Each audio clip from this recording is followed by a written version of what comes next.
Okay.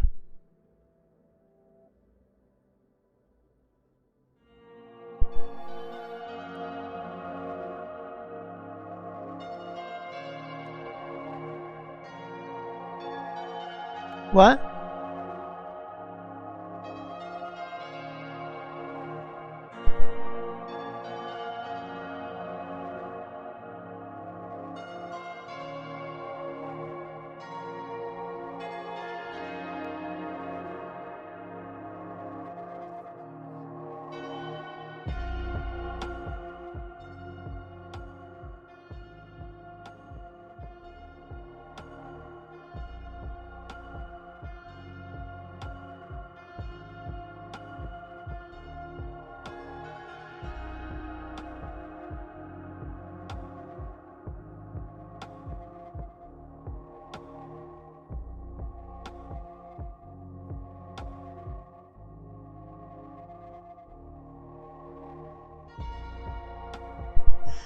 Hi, Holly.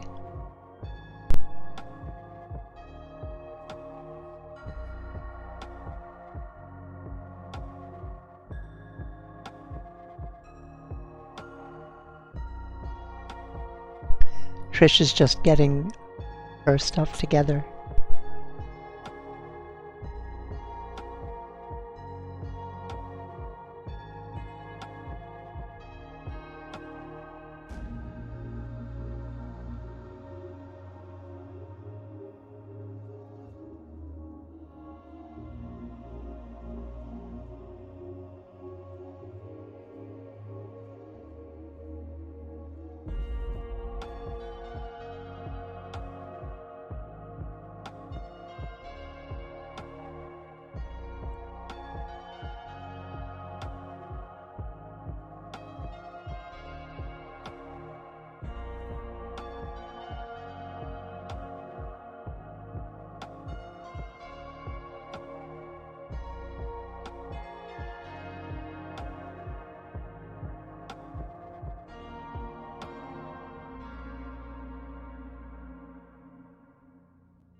trying to figure out how to keep Trish and my comments separate, because we're really not one person.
An Assange video, that's not vigil, that sounds great.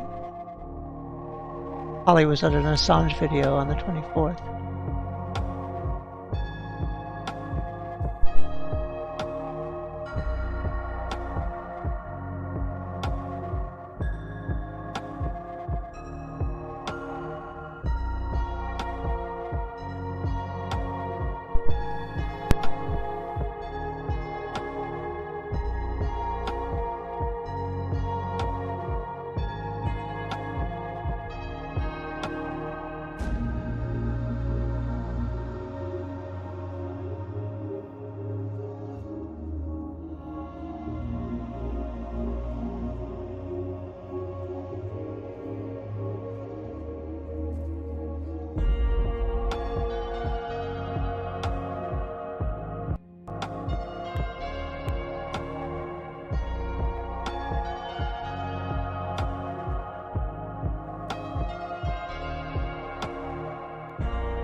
Hey everyone, we just thought we would do just a little live stream, not a very long one, that, you know, and Dee Dee was just going to play a game and just check in on people and see how folks are, and hope you had you're having a good holiday season at the present time. And Dee Dee's back to playing No Man's Sky. So that's something maybe some of you might be familiar with. So Holly is saying that she went to an Assange vigil on the 24th of December. There was about 200 people. Building security came down. The streets were closed anyway, Rockefeller Center. But cops said we couldn't block the sidewalk. Oh dear. Excuse me, could have blocked the sidewalk. That's weird. Was anybody blocking the sidewalk? I don't know. Anyway, how are you, Dee Dee?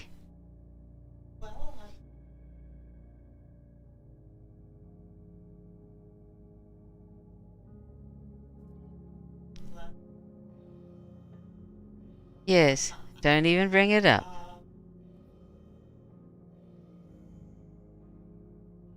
Yeah. Oh, have you got your mic on, Dee Dee? No.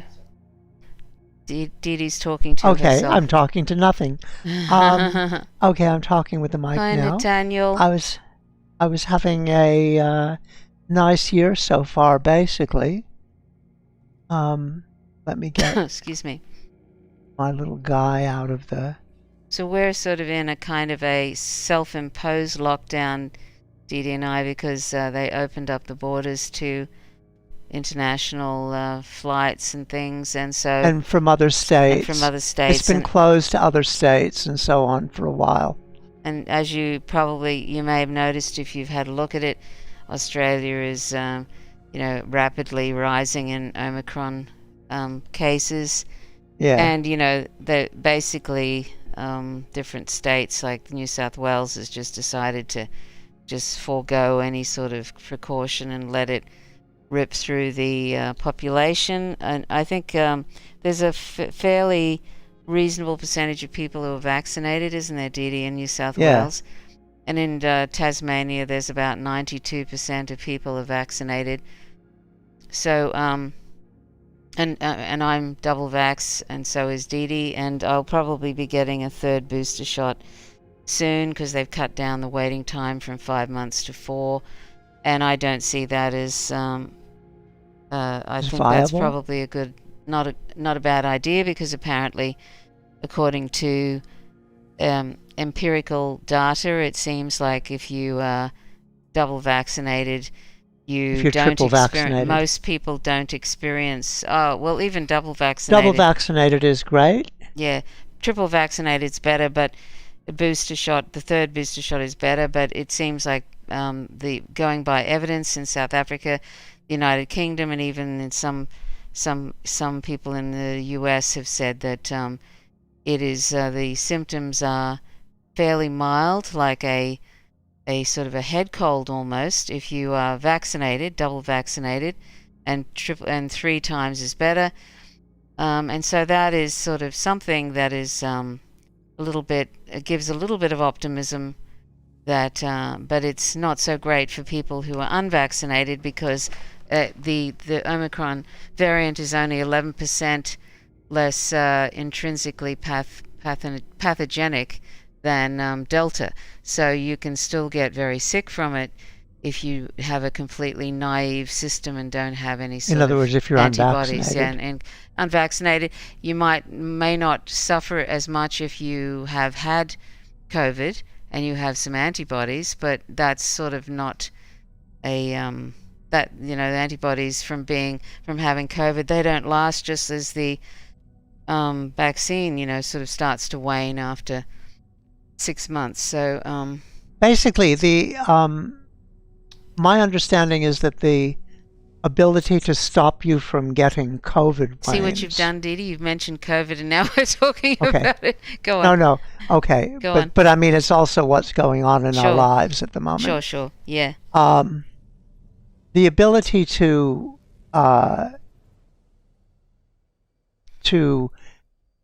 evade the disease at all wanes after 6 months, but it maintains the ability to protect you from the worst symptoms. Yeah. For a much longer period of time. Yeah.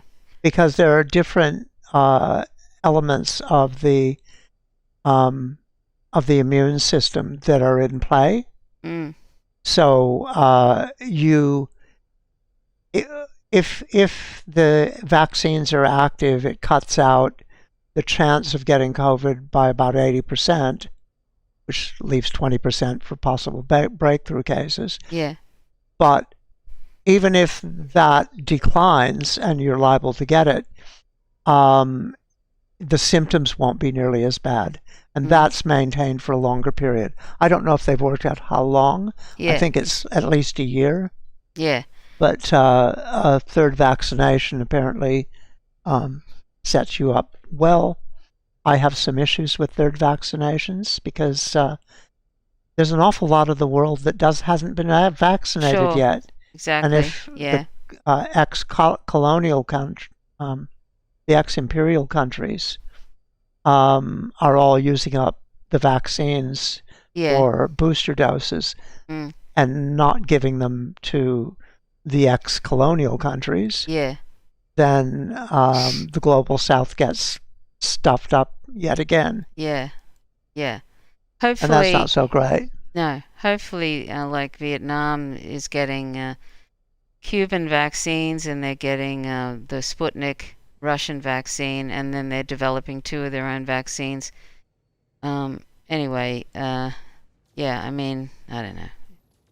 It's a shit show. Anyhow, we're sort of we decided when that we would get prepared for the time on the 15th of December when they decided to open up the state in Tasmania here, that we would kind of get all the stuff we required so that we didn't have to we could wait and see how the hospital system dealt with I think there's about 20,000 people that aren't vaccinated in Tasmania, isn't there, Didi?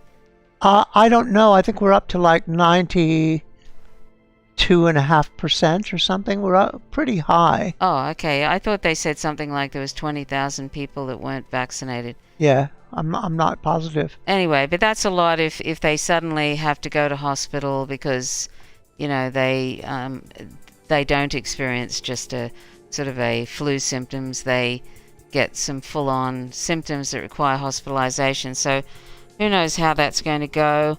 But I think we're up to 226 cases now in Tasmania. So it's only a matter of time before it suddenly skyrockets and it'll be everywhere.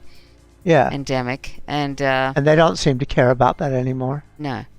And we that thought would have been... we thought it was lunacy to open the borders, but the federal government's been pushing for this. Yeah, sure. To open the borders 10 days before Christmas. Yeah. They could have waited till after Christmas, but no. And now there are a lot of people who don't know, a lot of people I think who probably thought they were going to go out and have some fun during Christmas, but don't particularly want to But at the aren't going to moment. be able to. For the same reasons that Didi and I have basically not gone out since the 15th. We order in our groceries and stuff, and we basically got pretty much most things we need here. We stocked up. Stocked up. Our garden is going So, I mean, nicely. we haven't been out for, what is it, almost, it's, what is it, I suppose 13 days, almost 2 weeks now, haven't we? Yeah. Which is not great, because we want, it would have been nice to have been able to go somewhere over the holiday period, but there you go. Yeah. Anyway, so Holly said,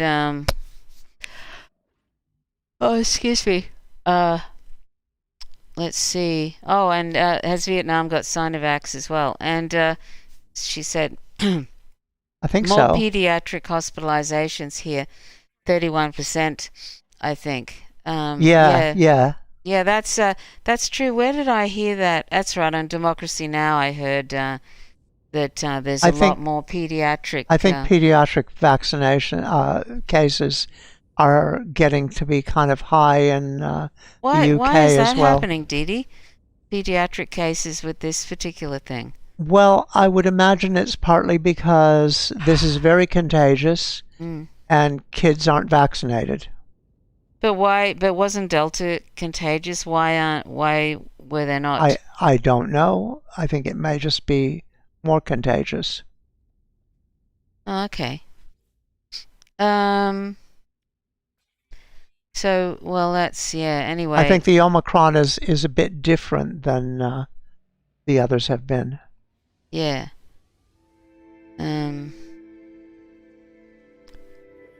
Anyway, I'm not going to talk about this much because I promise. No, listen. No, we just wanted to say listen. We're in self-imposed lockdown. Didi, no, I'm not talking about that. The Omicron thing, that's relevant because we are in a kind of self-imposed lockdown. But I just want to say something about that recent article. No, I don't want to get into it. We were just going to do a, Didi? Yeah. We were just going to do a, sorry, I have to, when I talk to Didi, she's got a bit of she has a hearing disability. And so if I have to say her name sometimes to get her to kind of look over when I'm talking to her. Yeah. So if I seem like I'm saying her name a lot, that's why. Okay. So anyway, but I wanted to say just something about the gray zone thing. We weren't going to talk about heavy stuff. We were just going to have a chat, and that's what we're going to do. But I just want to say that I've noticed this article is going around to all the different leftist outlets, including Mint Press News, that article, The Grey Zone, which is really just a kind of a hit piece on a trans woman. It's really not really relevant to her actual, what she does content in her channel, what she does on her channel and whatever.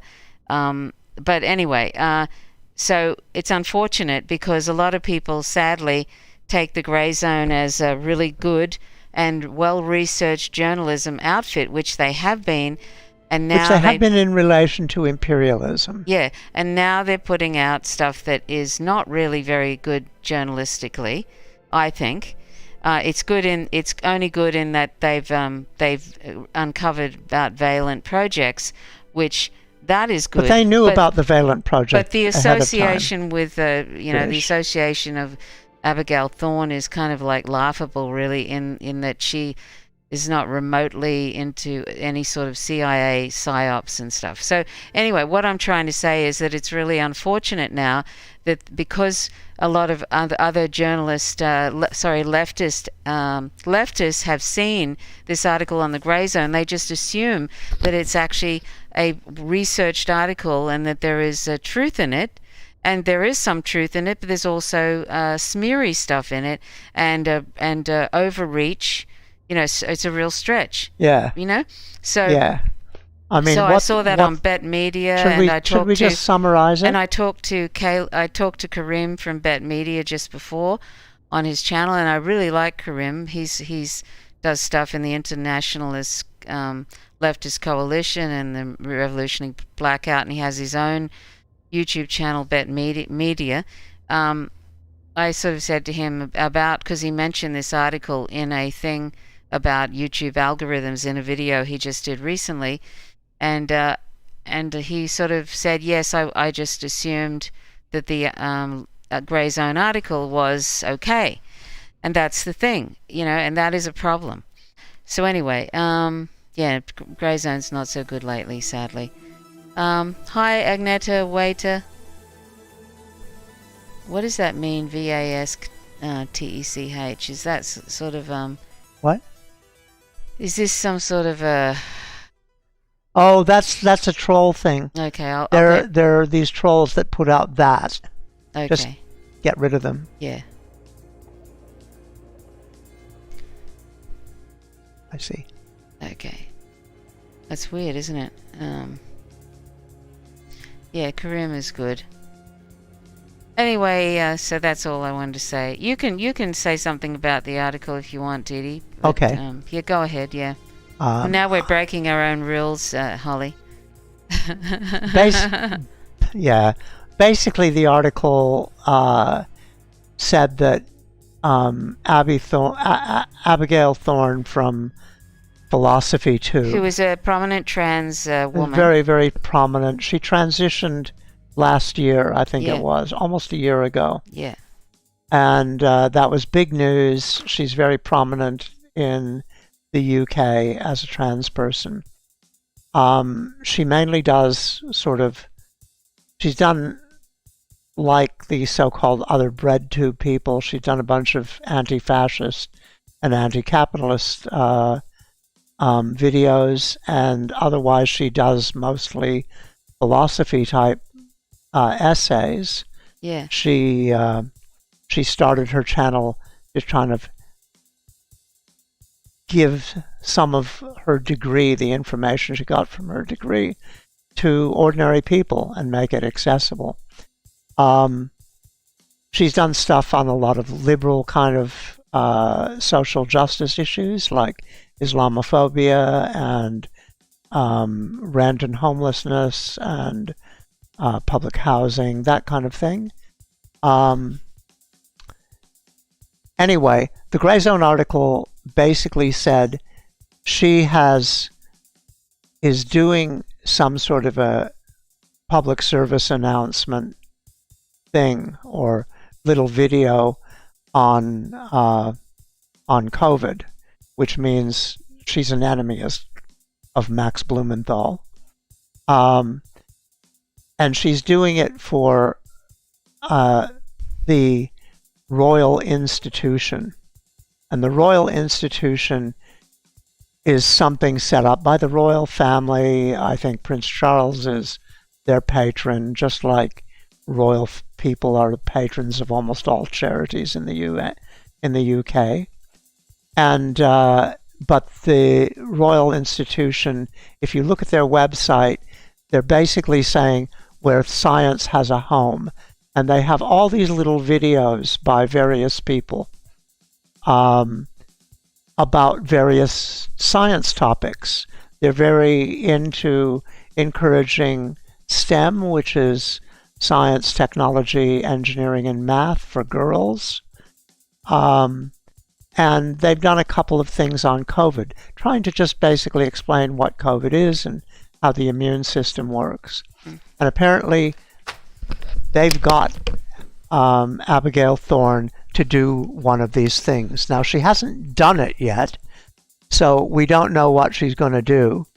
But because it's by the royals, this means it's already, dominated by the aristocracy, and it's associated with the government. And the government, in its campaigns around COVID, use a think tank that they use for a lot of other things, which is pretty nefarious in terms of its crafting messages about Syria. But as far as what they're saying about COVID, who knows? But they're just kind of a fairly ordinary think tank called Valence, the Valence Project.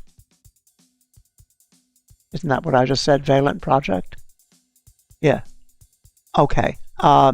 Anyway, they work for the government, and the government has something to do with the royal institution, and so do the royals, and therefore Abby Thorne is working for the government under the instruction of the Valent Project to try and brainwash people about COVID. And then the article kind of connects somebody working for the Valent Project with somebody working for something else, and then that person was working some other place, and that place also had some other person working, and eventually there's a little train of breadcrumbs that goes back to George Soros and Bill Gates, so it must be evil. Anyway, the whole thing is basically a hit piece, because there's nothing to say that Abigail Thorne is actually, first off, I don't think she's actually done anything yet. The Royal Institution, if you look at it, looks pretty frickin' innocent to me. And I think they're probably getting her to do something like, please wear masks and do social distancing. Go get a vaccine, which are both good messages as far as I'm concerned.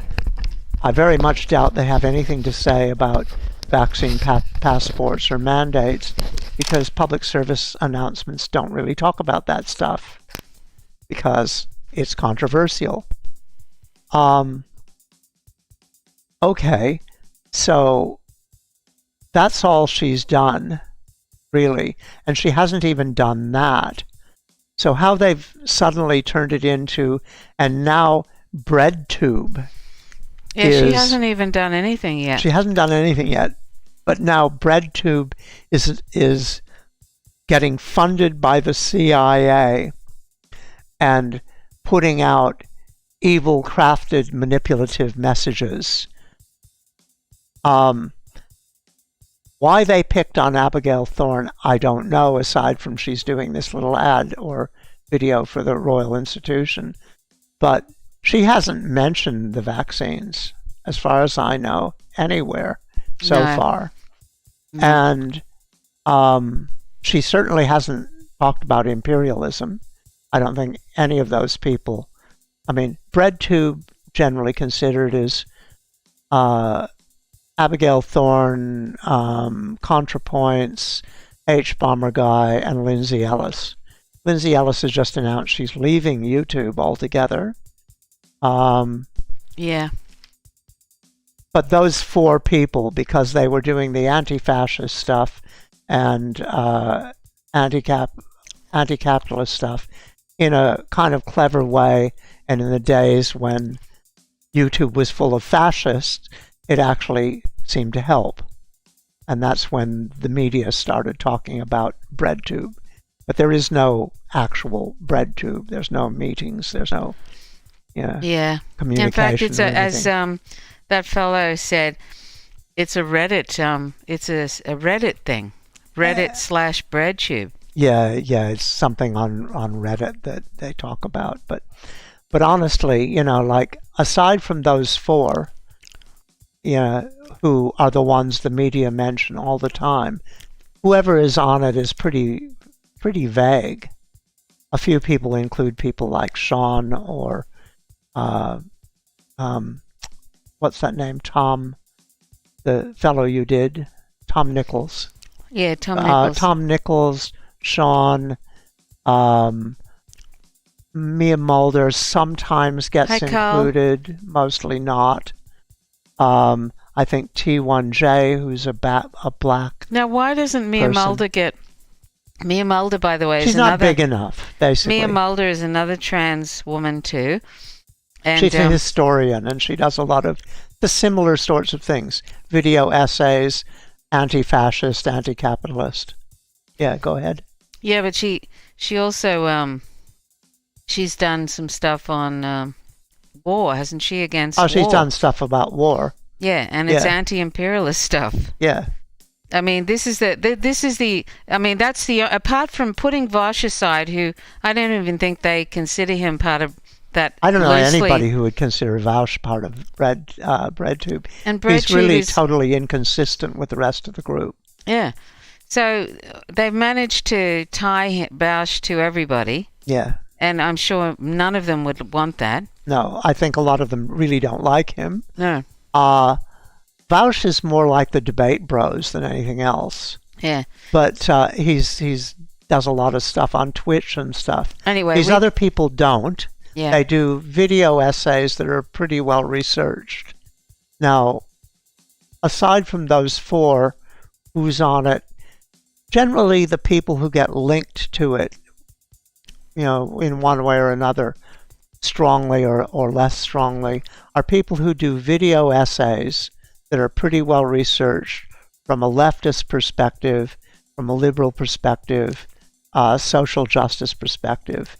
Some of them, like Mia Mulder, are more anti-imperialist. People like T1J, who's a black creator, does other sort of stuff.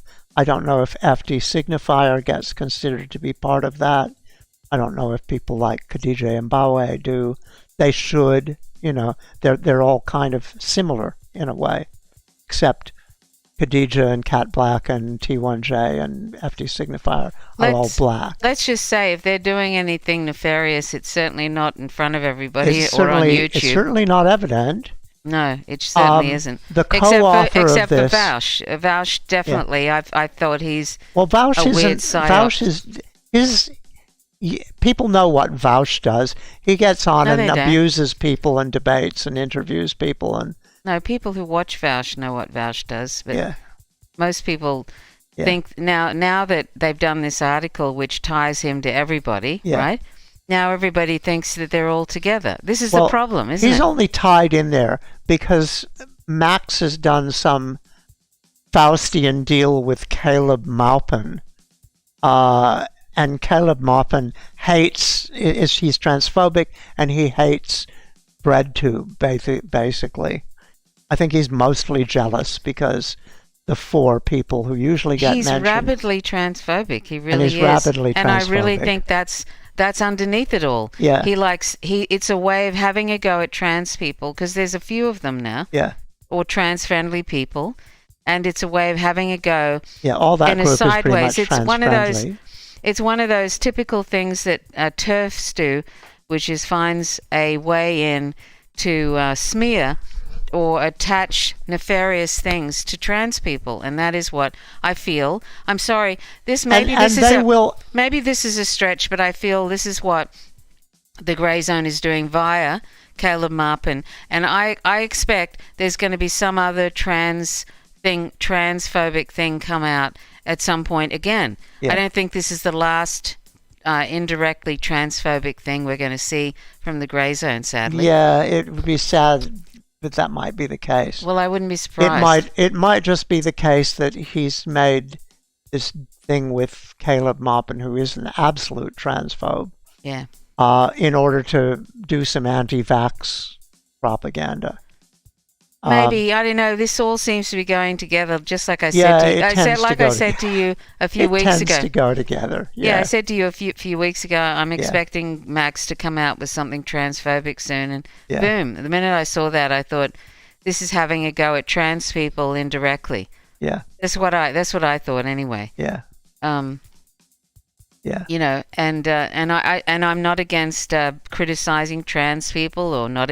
I'm not into that fucking, you know, where if somebody criticize a gay person, you're homophobic bullshit that the Democratic Party push. I'm not like that. Yeah. I regularly critique Glenn Greenwald anyway, but we weren't going to talk about this. We spent 2 hours talking about the other night. I don't particularly want to talk about it too much. I just want to say that but I was just basically this pointing- is a bunch of nonsense. Yeah, I was just pointing it out because now there's all these other leftists have taken it up, and of course, you know what I mean? And Yeah. that they've taken it as truth, right? Yeah. Because it's the grey zone, Yeah. and they have good credentials, Yeah. and And unfortunately, it's unfortunate because it's like tell Carl what BreadTube is, Dee Dee. yeah, I mean it's like Max is very anti-vax. Now, Aaron Mate isn't. No, I think there's tell Carl what BreadTube is, Dee Dee. what? Carl has asked, what is BreadTube? What is BreadTube? Like I say, BreadTube during the time when YouTube was very, very home to a bunch of fascist people, Ben Shapiro and the Jordan Peterson and the Armored Skeptic and Sargon of Akkad and a bunch of other YouTubers. kind of right-wing. Destiny.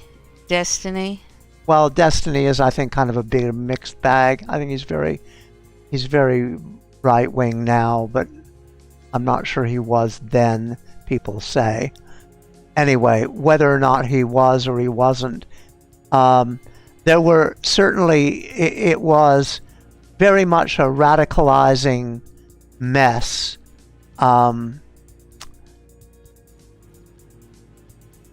God, okay, I'm being shot at by the wrong.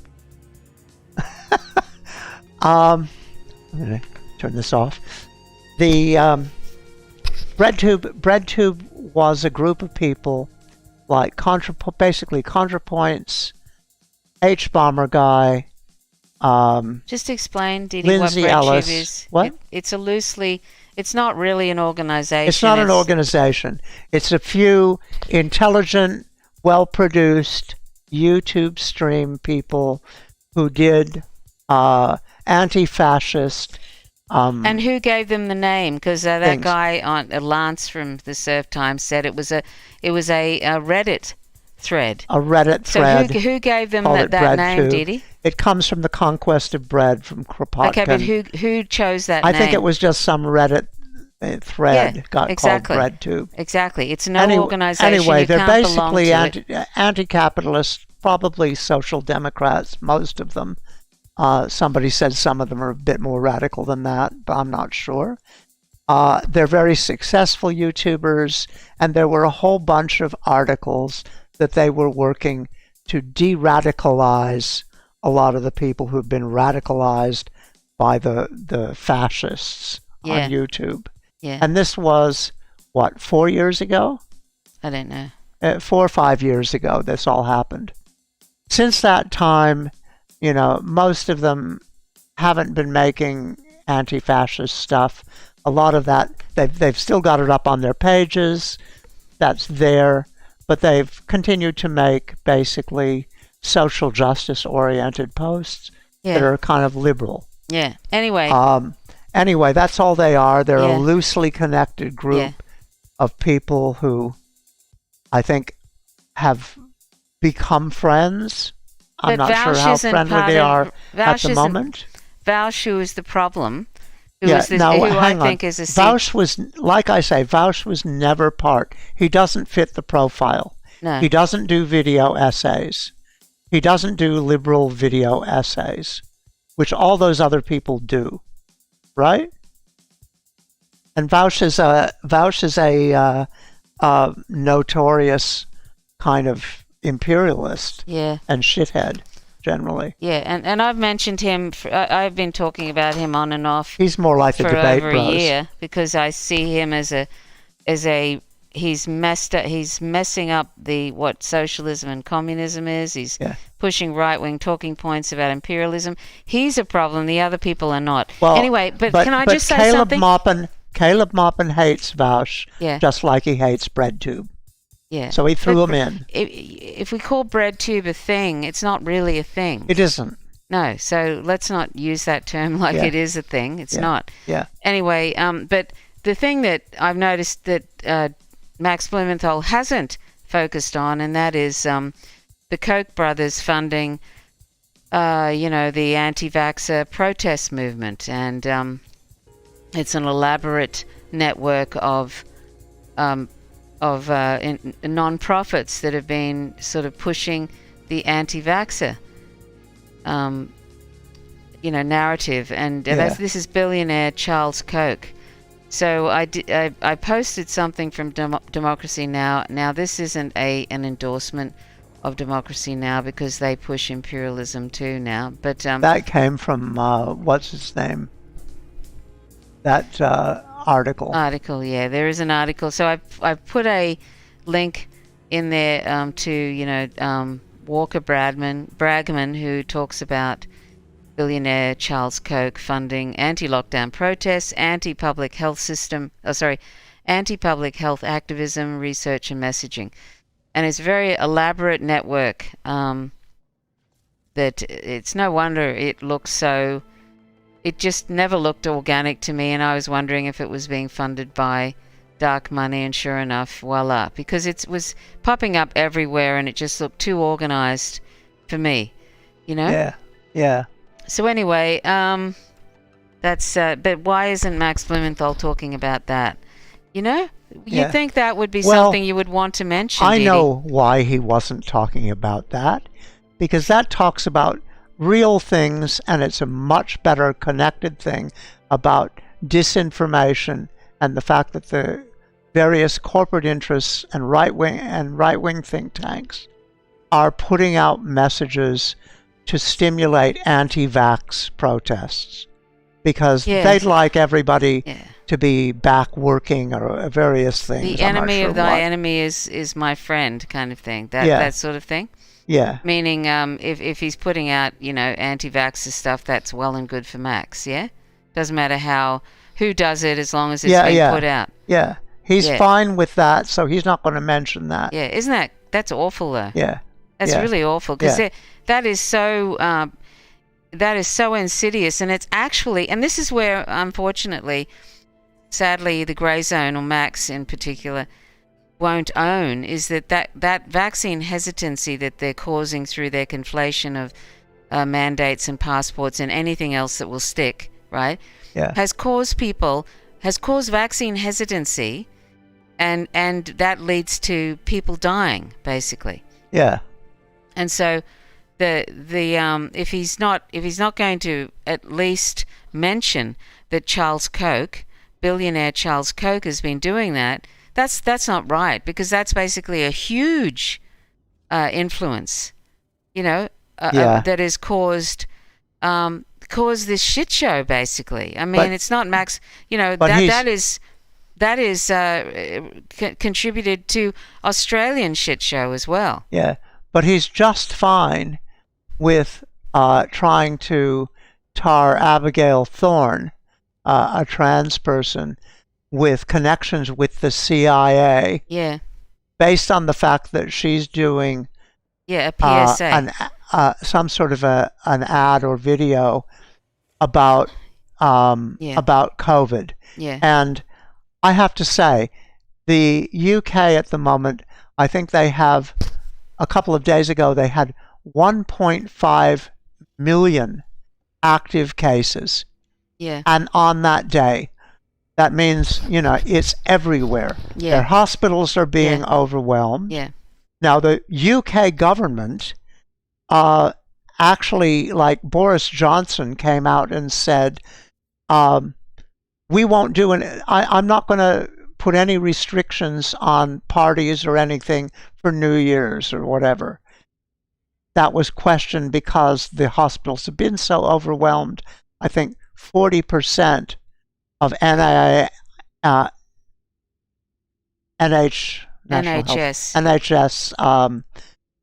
medical staff are off sick at the moment with COVID. Yeah. And so it's hugely understaffed with 1.5 million people with COVID.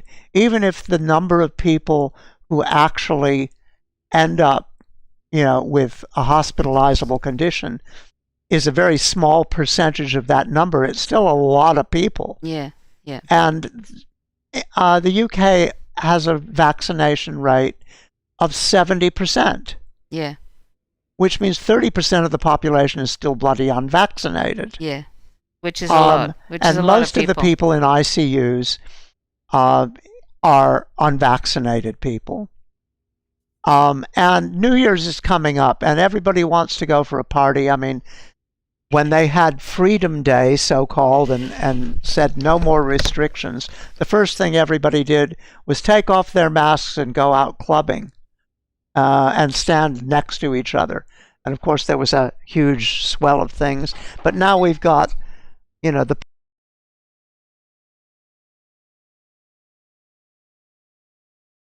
going to happen. You've got this really infectious thing. I can imagine that somebody would want to put out a COVID message, particularly since the government is going, oh, well, you just have to be responsible for yourself. The government's taking zero responsibility. It's not even going to suggest you wear masks. Yeah.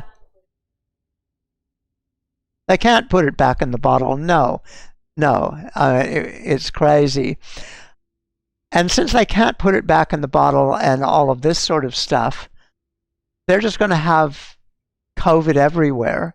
They could probably try and put mask mandates for indoors and distancing, Trish. A lot of places in the EU are doing that, right? And that would slow down the rate of spread of this disease. Sure, it would slow it down. If everybody was wearing a mask, it would slow it down compared to everybody not wearing a mask, standing next to each other and kissing each other because it's New Year's Eve. What do you think is going to happen? Anyway, I look at that and I think the UK's government isn't exactly, busting their ass to do mandates and all this evil control of people and that kind of stuff. They're actually saying, you're on your own now. Good luck. Take responsibility for yourself. That's what the government is actually saying. So to say, Abigail Thorne is working with the CIA to try and impose draconian regulation of people is just stupid. Okay, anyway, enough of that. That's what that's about. I can't quite read that. Hi, Holly. Precise, yeah. Hey all. Oh, Michael says, hey all. Don't have time to hang out right now. Okay. Well, hi, Michael, and I hope you're having a lovely time. Carl, thanks to the information on BreadTube. Yeah, BreadTube is just a word that the media uses. Anyway, this whole thing is just a hit piece on Abigail Thorne. Given that she hasn't said anything on COVID, and both Sean and H Bomber Guy did a whole video, I think it was 2 hours long or something, on vaccines, I don't really see why they've targeted her, aside from the fact that she's trans. So I see it as transphobic. Now everybody will say it's not, just like J.K. Rowling says it's not transphobic. I love I love trans people. I'm just concerned about women's safety or the children. Just like That'd be weird. Max will probably say, I'm not an anti-vaxxer. I'm just concerned about the safety of vaccines.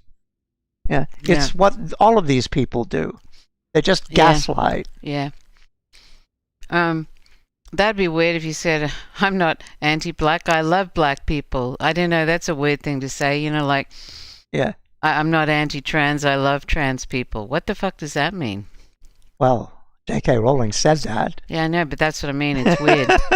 Yeah, well, she hopes it'll take away from the fact that she's putting out all this. It's like Jimmy Dore when he says, I'm not anti-vax. When Jimmy Dore says, I'm not anti-vax, and then proceeds to dump on the vaccination for the next 2 hours with Max. Utah.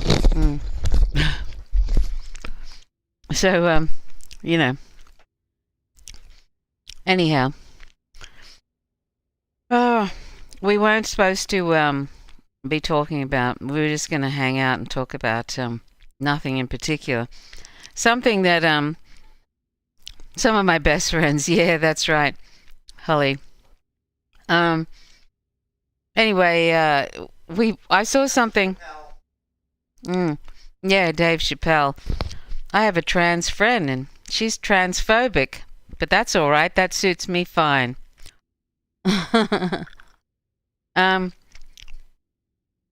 We watched something yesterday, and I wish we could actually show some of it, Dee Dee. You know that astronaut, who was talking about the different. If you were able to, huh? If no, if you were able to put that up and show some of that, we could have a talk about it and a laugh. It's funny, don't you think? Are you able to do that if I sent it to you? Okay, let me see if I can send this to Dee Dee and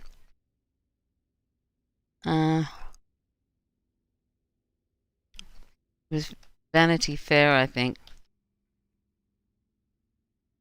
Hadfield.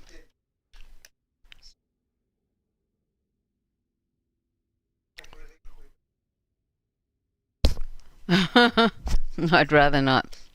Anyway, I'm going to send this to you, Dee Dee.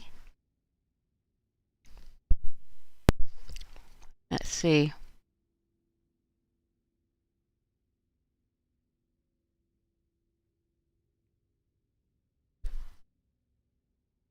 We probably, and I saw today, and I don't believe it really, because I don't believe polls anymore, whether they're exit polls or whether they're newspaper polls, but it says that, and we're not fans of the Labour Party, by the way, but it's probably slightly better than the one that is in government at the moment, the Liberal National Party, but it is looking like Labour might win the federal election in Australia coming up soon. And but we don't. I don't. As I said, I don't believe in polls anymore. Whether they're exit polls or news polls or whatever, they don't seem like the last election, the last federal election. Labor was supposed to win, and the LNP thrashed them. So, but who knows? People may want to give some other major party a go, and so they're doing that. They're going to try something different. So what did Michael say? Michael say, by the way, someone just gave me a link to an article suggesting that vaccinated U.S. pilots have increased death rate by 17,500%. My, that's quite a percentage compared to last year. I don't even know where to begin with stuff like that. Wow. Just nonsense. You have 17,500%, yeah. Okay, Michael. Bye-bye. I don't know if we'll be streaming for several hours tonight because I'm kind of tired and I don't know. I don't know if I'll want to be talking for a long time tonight. Dee Dee said, "Oh no." And let's see. And Carl said, so-called progressives are misinforming people about vaccines, trying to be libertarians, and YouTube does not care, so they can get clicks. Yeah. Oh, he said, sorry, not 17,500, 1,750%. Well, that's still nuts, yeah.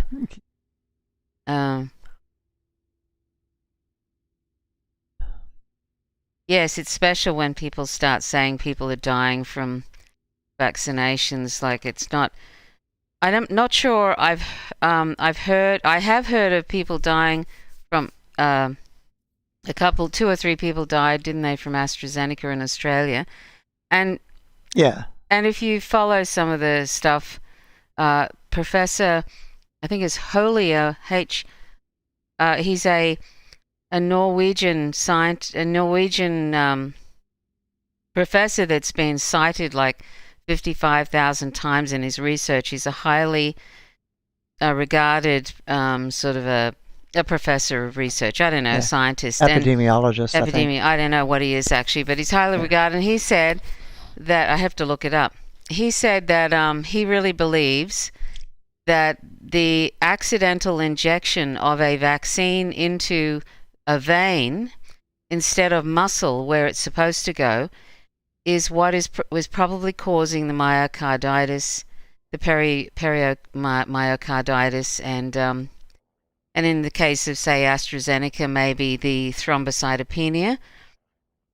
And so he thinks that it's very important that when people get vaccinations, that they ask the person administering the vaccination to aspirate, to pull back, to make sure there isn't blood coming back up the syringe, which means if there is, that it is being injected directly into a vein. And it would make sense if you're injecting something directly into a vein like that you're probably going to cause some problems. I don't know, that's where when it's supposed to be an intramuscular vaccination, but you're putting it intravenous, then it is not surprising it would cause problems. So that's what he's saying, and this very highly regarded professor. And let me see if I can find I'll see if I can find the actual interview with him. Let's see.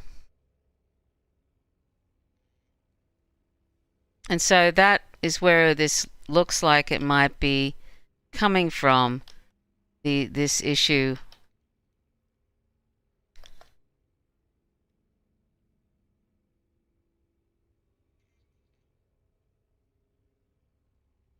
Let's see.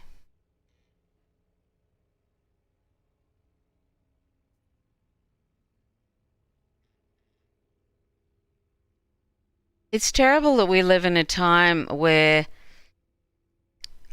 you've got to be constantly second guessing sources all the time. Like all the time. And now it seems like, now I have to be, why? That's so weird. Oh, okay. That's because I'm under a different username. I was wondering why I wasn't subscribed to John Campbell. So let me see. I'll see if I can.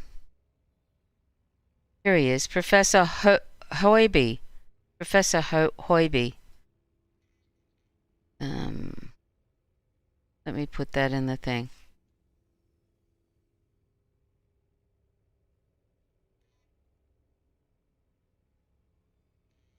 I found it, did he?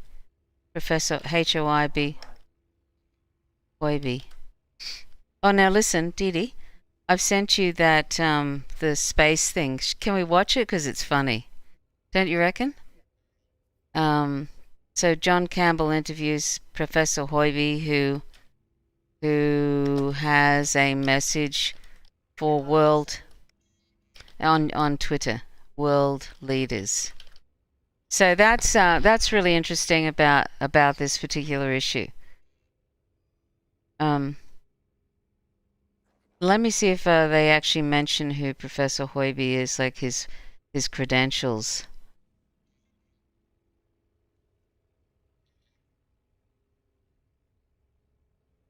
Anyway, you can look into it yourself about there's various, he's got links to various academic articles in relation to this accidental injection into the vein of a vaccine and what that might cause.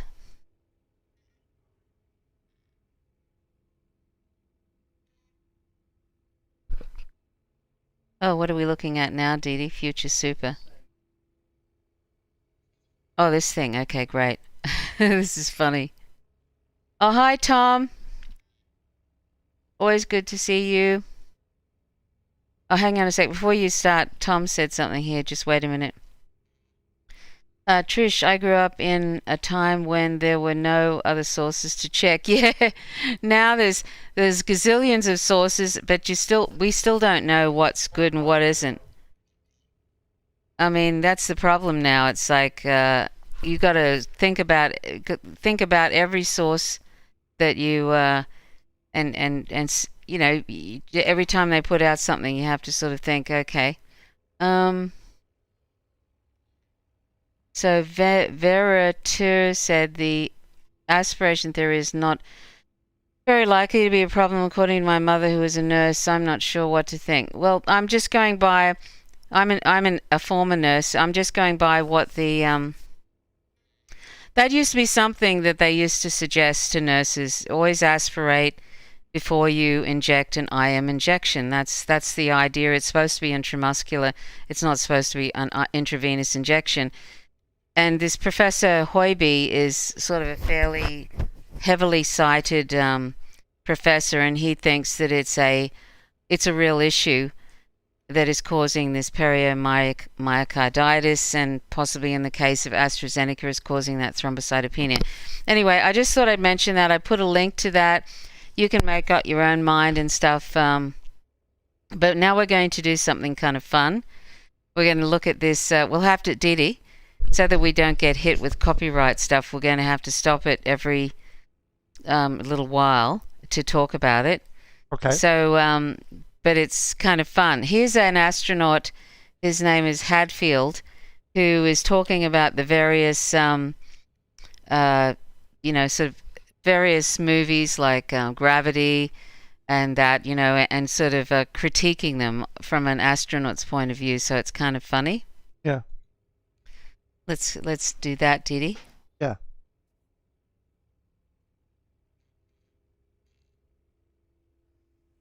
Oh, you may want to turn up, Didi. Didi. Some of the folks told Didi. me. Yeah. When I was on the International Space Station and I did a cover of a David Bowie tune, and they were trying to decide how to light Matt McConaughey's face I see, yeah. when he was looking through the windows of his spaceship. They actually looked at that clip of me to see how the actual light on a spaceship looked, and then they sort of mirrored that again. when they were lighting Matt's face. It made me laugh that art imitating life. Imitating art. My name's Chris Hadfield, Colonel in the Air Force.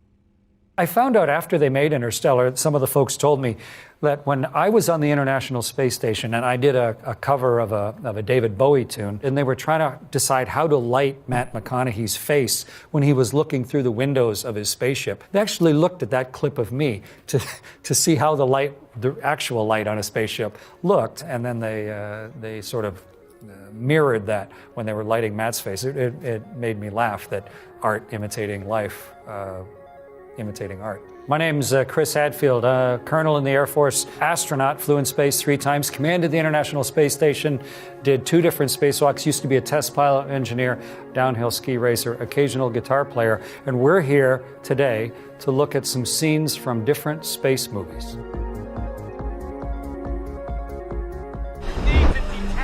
I can't see you anymore. Do it now.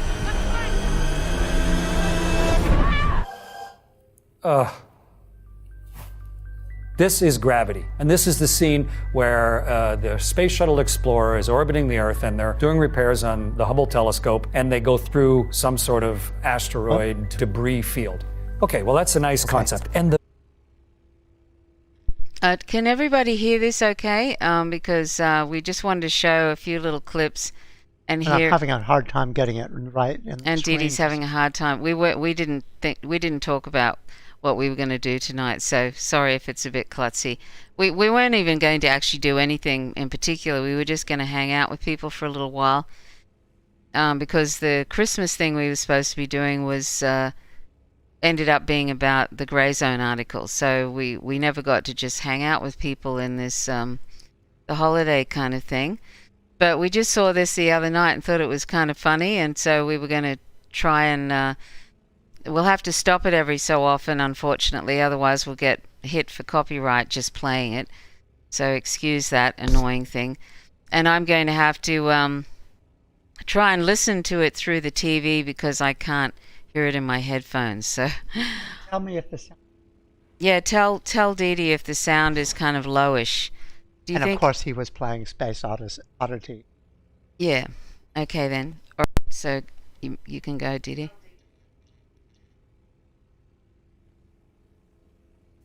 The visuals are great, but what happens is so far from reality that I want to turn my head. First off, the satellite goes whizzing by at about, I don't know, maybe 120 miles an hour. Satellites are going 5 miles a second, 17,500 miles an hour. How that thing where you could identify the satellite going by. And then it's like some big dump truck just suddenly put this big pile of rubble just upwind of the space shuttle, and suddenly it looks like an avalanche in space has poured in front of this shuttle. And they violate the laws of physics. When Sandra Bullock, she's on the end of the big Canadarm, the big robot arm, and it's tumbling, and she releases her little straps, and suddenly, whoo, she flies away in a whole new direction, like there was some force on Sandra that wasn't on the arm. Like, how come she has a different gravity than the arm does? And then everybody on the crew, I mean, the dialogue, they're all yelling back to Houston as if somehow Houston's going to help them right here. Houston,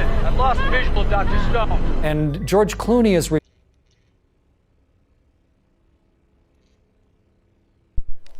Yeah.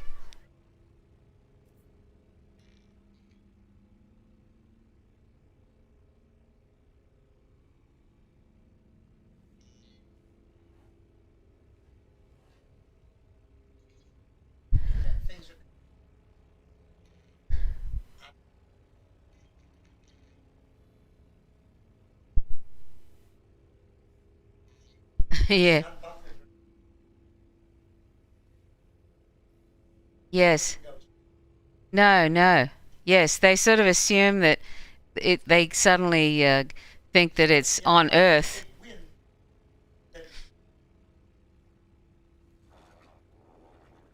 Oh, are you muted, Dee Dee? Are you muted? No. referring to this other Dee Dee, astronaut as Dr. are you Stone, like muted? they Are you muted?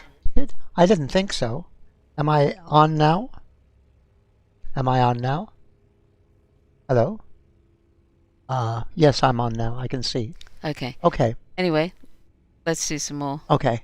They haven't really met each other yet. And he's asking permission from somebody, I don't know, to go and help her out. I mean, it's not astronaut behavior, it's not logical behavior. It's so execrable from an actual practical demonstration of what the reality of spaceflight is like. The most experienced astronaut in American history is a woman. It's Peggy Whitson. She's been in space longer than any other American. She commanded the International Space Station twice. She's done 10 spacewalks. She was NASA's chief astronaut. In this movie, Sandra Bullock has only been an astronaut for less than a year, and when she's faced with the problem, she's panicking and has no idea what to do. And George Clooney is driving around like some sort of space cowboy as the only person who really knows what's going on. And it's like they met when they were out on this spacewalk, and then it's like he's trying to pick her up during a spacewalk. Prototypes, even for your pretty blue eyes. And what is he even doing out there, driving around in his jetpack? I mean, we don't go outside recreationally. It's so different than the actual people that are exploring space, that devote their lives to being astronauts, that are actually on the space station right now. The wonderful human role model examples we have of people who are doing these things, I think It set back a little girl's vision of what a woman astronaut could be an entire generation. Sandra Bullock did a great job of portraying this character in the movie, but I just think the character that they wrote for her was really disappointing. That's what I would have changed. Get the characters right. Get it to represent what astronauts are actually like, and then build the story around that. Don't just make it the perils of Pauline. That's a good one, Dee Dee. Where she's strapped to the train tracks and she needs George Clooney to magically appear next to her to tell her which book to open to be able to do the right thing. Real astronauts recognize the seriousness of their job. The fact that it's always life or death. Okay. And that we're there as the representatives of 7.5 billion people. Okay. Stop. Oh, yeah. I mean that's a really good one. Like I really like the way he talks about that. Oh, it's still going, I think, Dee Dee. Yeah, no, it isn't. Okay. So anyway, that I didn't know about Peggy Whitman. I didn't know about that at all. Yeah. So is that supposed to be about Peggy Whitman, that Gravity thing? I hope I not. don't think so. I Okay. hope not. Yeah, I hope Yeah. not. Yeah. I watched that movie. I can't remember a whole lot about it, but I remember a joke that Yeah. Tina Fey said about George Clooney and Sandra Bullock. He said about George Clooney, a joke about him saying it just shows, that he would rather die in space than end up with getting together with a woman of his own age. I thought that was hilarious because he did die in that, didn't he? Ah, yeah. Yes. Yeah. Anyway, should we go on, Dee Dee? Yeah. Everybody's trusting us to be good at this, to have spent decades getting good at this. If you want to know what a spacewalk looks like, there's never been a better movie, though, than Gravity. That opening scene is magnificent for the visual impact and the beauty of the silent turning world and the resolution of each of the fine things and the lighting. It's wonderfully good. So it gives you the raw emotional sense of a spacewalk. Just don't pay attention to what the astronauts are actually doing. If you want to lead something, start by saying, this is what I care about. This is what I want to do and why I think you should care about it and you should want to help. Yeah.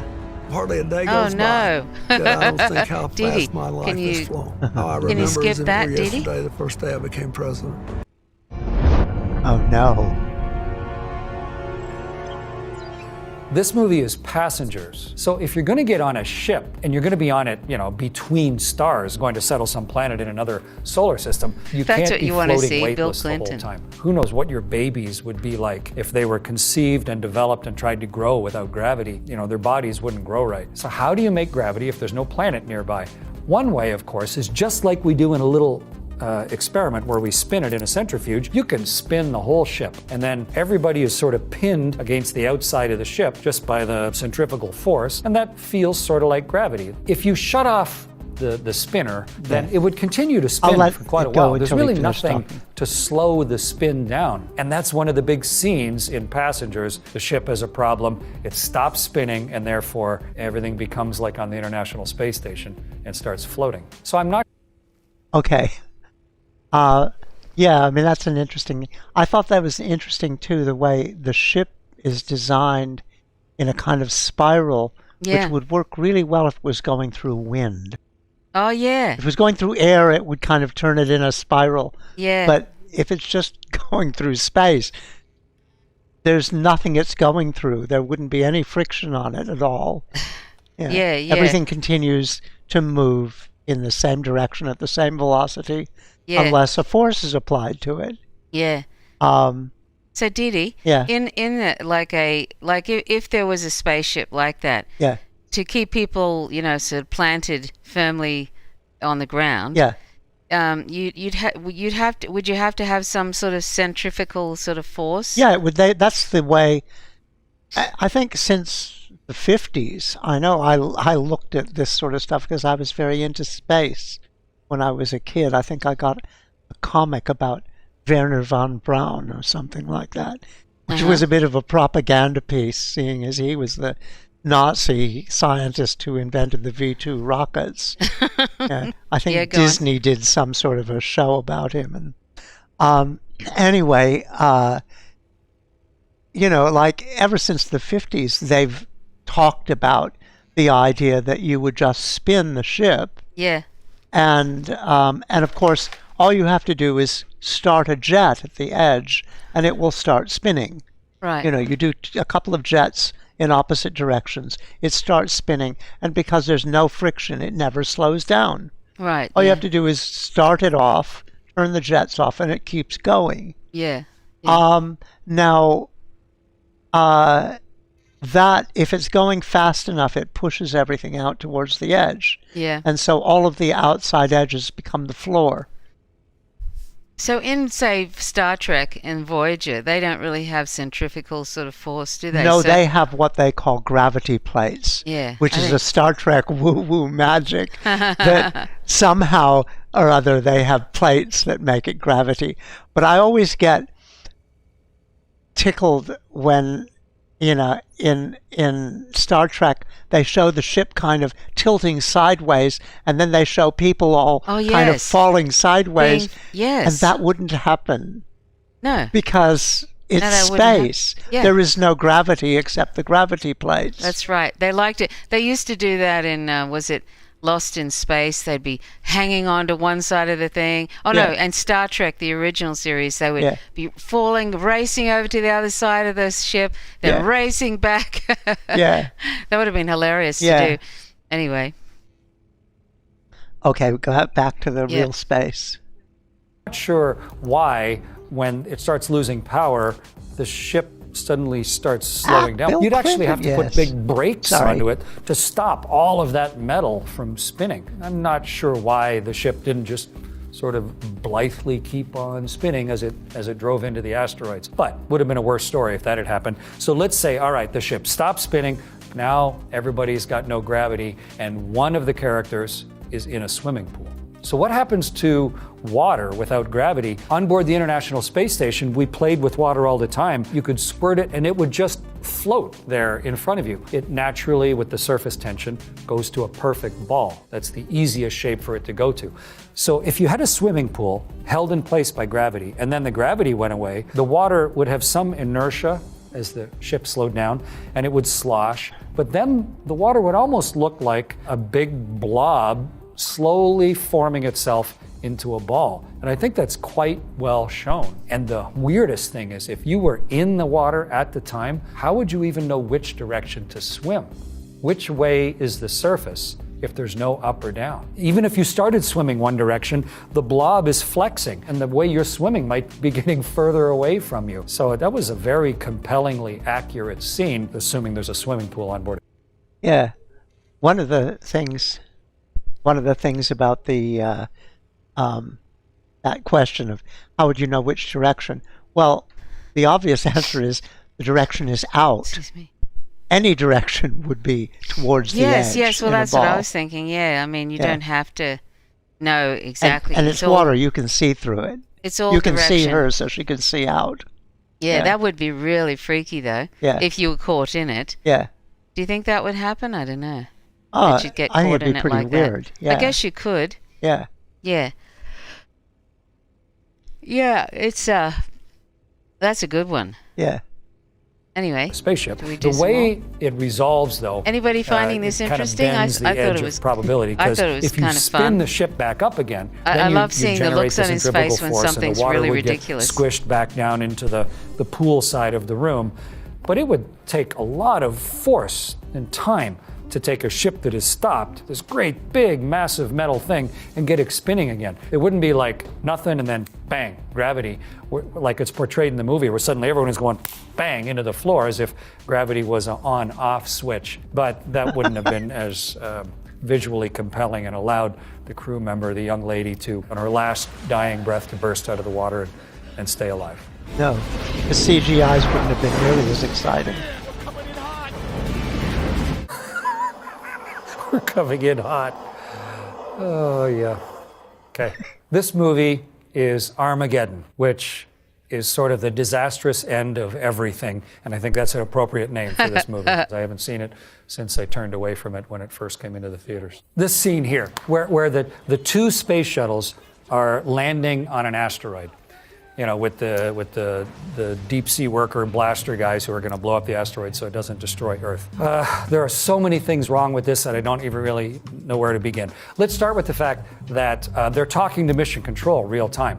There's no lag. How did suddenly time and space change? You get instantaneous communication all the way out to this asteroid with no lag. And then one of them says, we're coming in hot. We're coming in hot?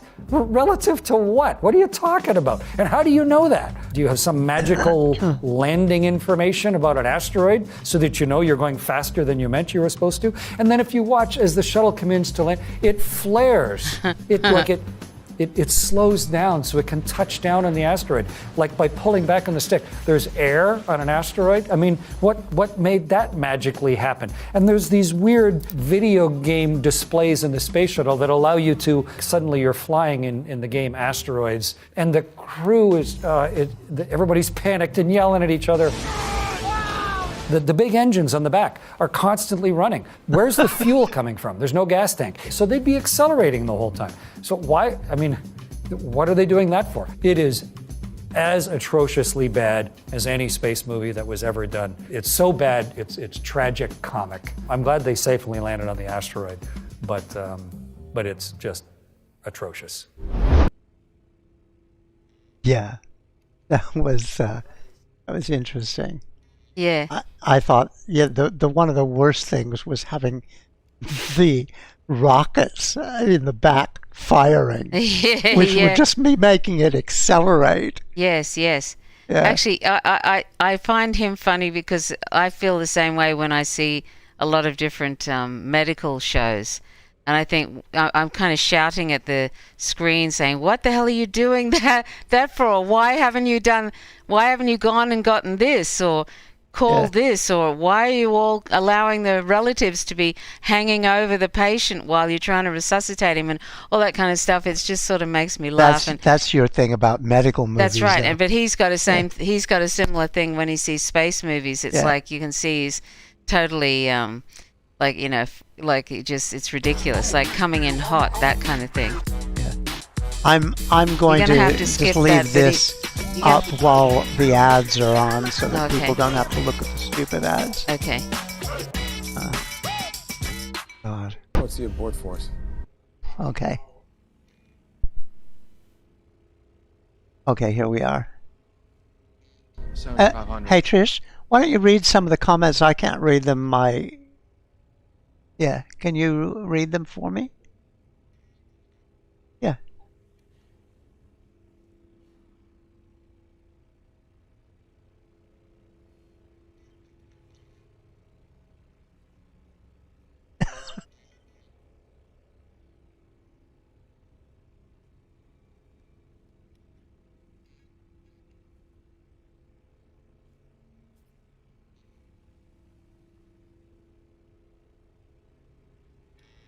I think that might be about Clinton, yeah.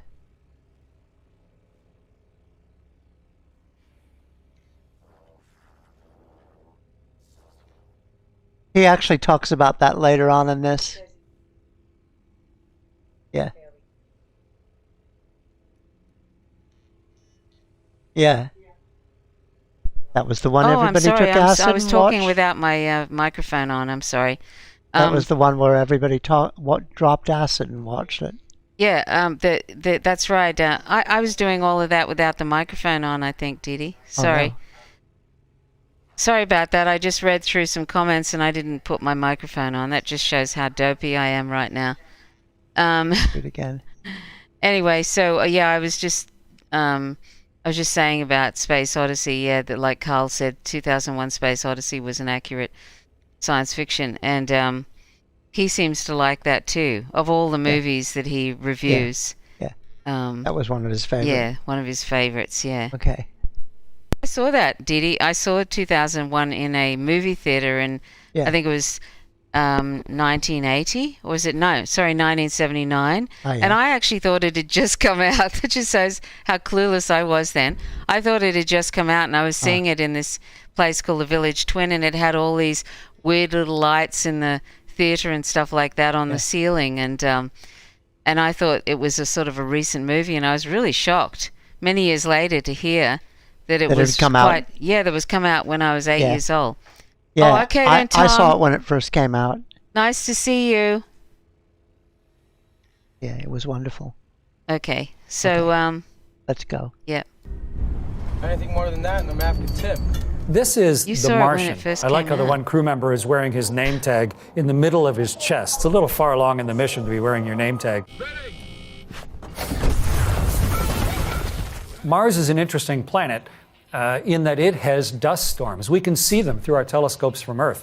And some of those dust storms envelop huge sections of Mars simultaneously. This is unfortunately about the worst part of the whole movie, The Martian, is that the atmosphere is so incredibly thin on Mars. It's almost like the very edge of space. On Earth, you would have to be like 100,000 feet up to get to how thin the air is on Mars. And think of the people that go to the top of Everest, which is only 28,000 feet up.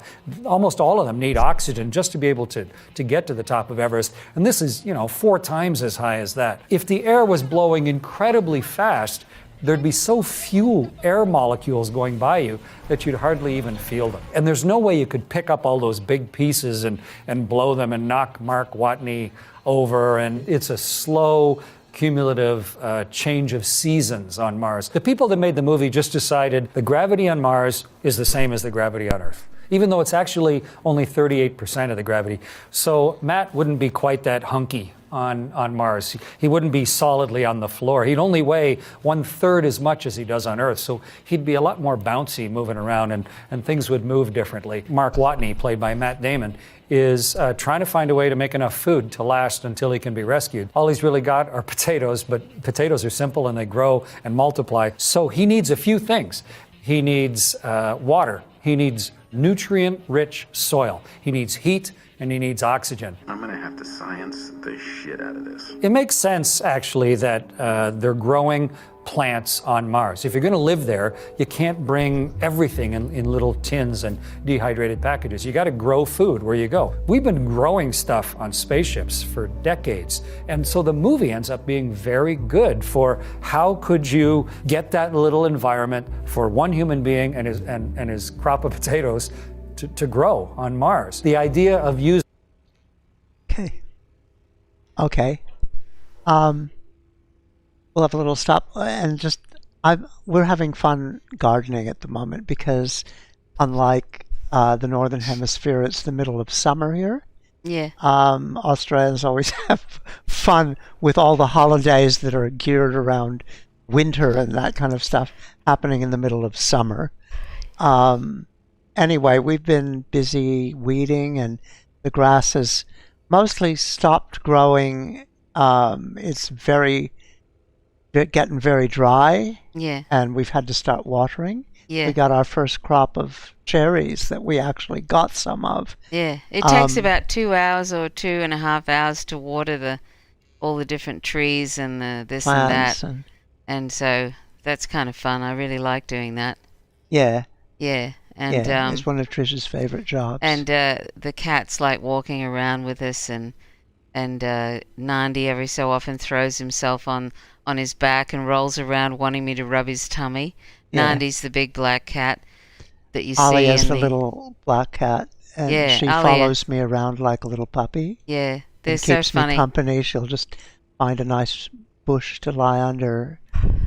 So Dee Dee's an amazing weeder, aren't you, Dee Dee? Yeah, yeah. So there's Right. a lot of weeding going on here. Weeding with the cats, yeah. And that's probably one of my favorite things is just being outside and seeing the garden. Yeah. We're getting a nice little crop of leafy greens at the moment. And Oh yeah. yeah, that's Every kind day of we manage to great. have some fresh kale in a smoothie. That's really great because it's so easy Yeah. to grow kale. We've got lettuce and radishes and bok choy and kale all growing. And, Yeah. and of course tomatoes for a bit later and peppers. Mm. Yeah. So that's really lovely being able to do that. So we've got a bunch of little lettuce and some kale and tomatoes. Yeah. There's nothing like fresh tomatoes. Yes. Totally yummy. Yes. And we've got our little herb garden, so we've been making tomato sauces with cooking up some Oh, fresh yeah. tomatoes, with Fresh fresh rosemary. oregano and Fresh rosemary. fresh rosemary. Yeah, Yeah, it's been really great. it's been great. So the only thing that's a problem right now, and is settling down, is the hay fever. Oh God, it's so bad at the moment. It's been so bad, hasn't it, Dee Dee? Yeah. The little Well, of course, seeds, my everybody eyes. around us is literally making hay. Yeah, literally. Another fun thing about animal agriculture, and and I got something just sort of stuck just below my eye when I was whippersnipping. That's mowing the lawn for people who aren't familiar with that term. And my left eye kind of swelled up, didn't it, Dee Dee? Yeah. That was bad. Yeah, it was bruised and it wasn't very good. Even though you wear face coverings and all of that, Yeah. but I think I'm just so allergic to grass seeds and stuff that if I get it in my skin, it's bad. Yeah. So anyway, should we skip the rest of this? I can't remember what else they did talk about 2001. I don't want to. Shall we go to 2001? Yeah, let's just go to 2001. Okay. Yeah. And Carl says it's cold and snowy there. That's lovely. Oh, yeah. Element, Mercury. This is Sunshine, a movie about a crew having to. Yeah. Buggers. Oh, excuse me. Okay. I'm gonna Sunshine. put We the don't need ad to on. see that. Where is the 2001? Well, it's going to come on, but they've got to put an ad in first. Oh, okay then. to reignite jeez. the sun. But in this scene, the crew recognize that they're going to see Mercury go between them and the We sun. might just go back to It's the game almost like after a that. tiny little We'll version just of go an back eclipse. to the game And after people love Yeah. eclipses. You know, 2001. it's almost mystical. It's a neat thing to see. And so I think that would be natural. The crew would see love if I to can- see Mercury highlighted against the light of the sun. In the sense of wonder, the awe at magic. It's surreal. My last orbit of the world was even more rich and magnificent and awe-inspiring than all of the ones before it. The unheralded beauty of our The what? planet and of where it sits and the environment that we're in is so constantly magnificent that when you're looking at it, you talk in hushed tones.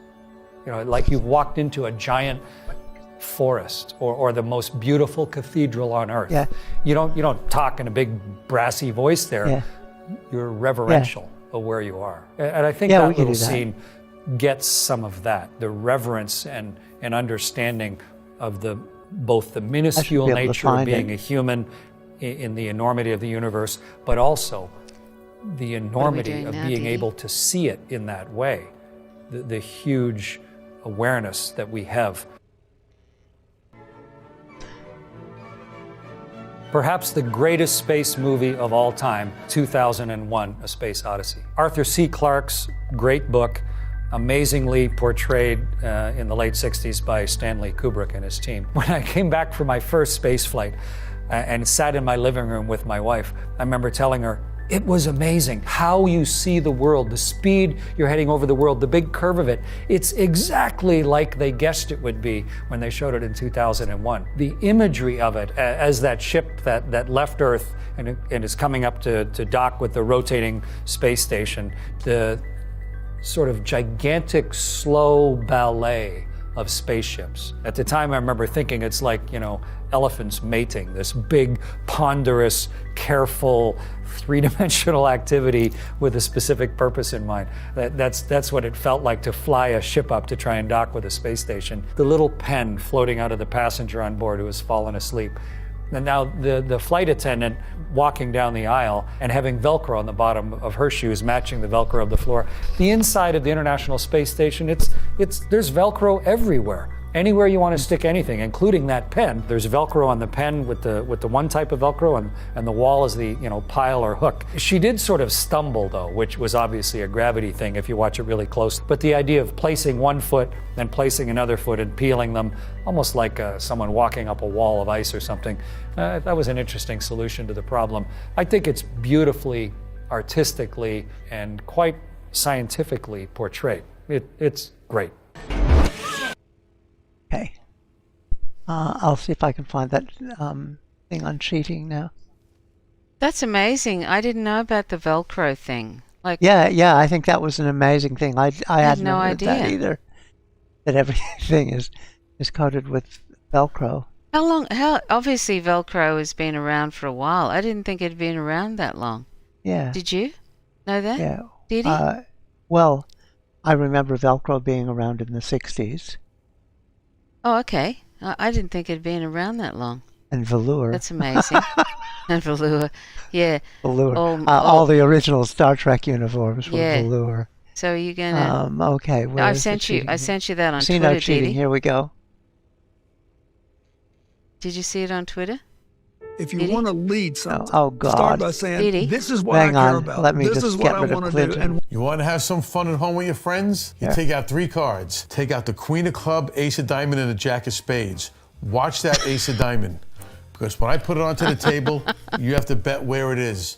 And when you bet where it is, believe me, you're going to guess wrong because I put the Ace of Diamonds over here. And all I did was when I showed you those 3 cards, I made that Ace of Heart look like an Ace of Diamond. Hi, my name is Sal Piasanti. I'm an expert on casino cheating. Casinos all over the world hire me to help protect their assets. Today, we're going to be reviewing some clips from TV shows and movies on casino cheating. This scene is from Rain Man.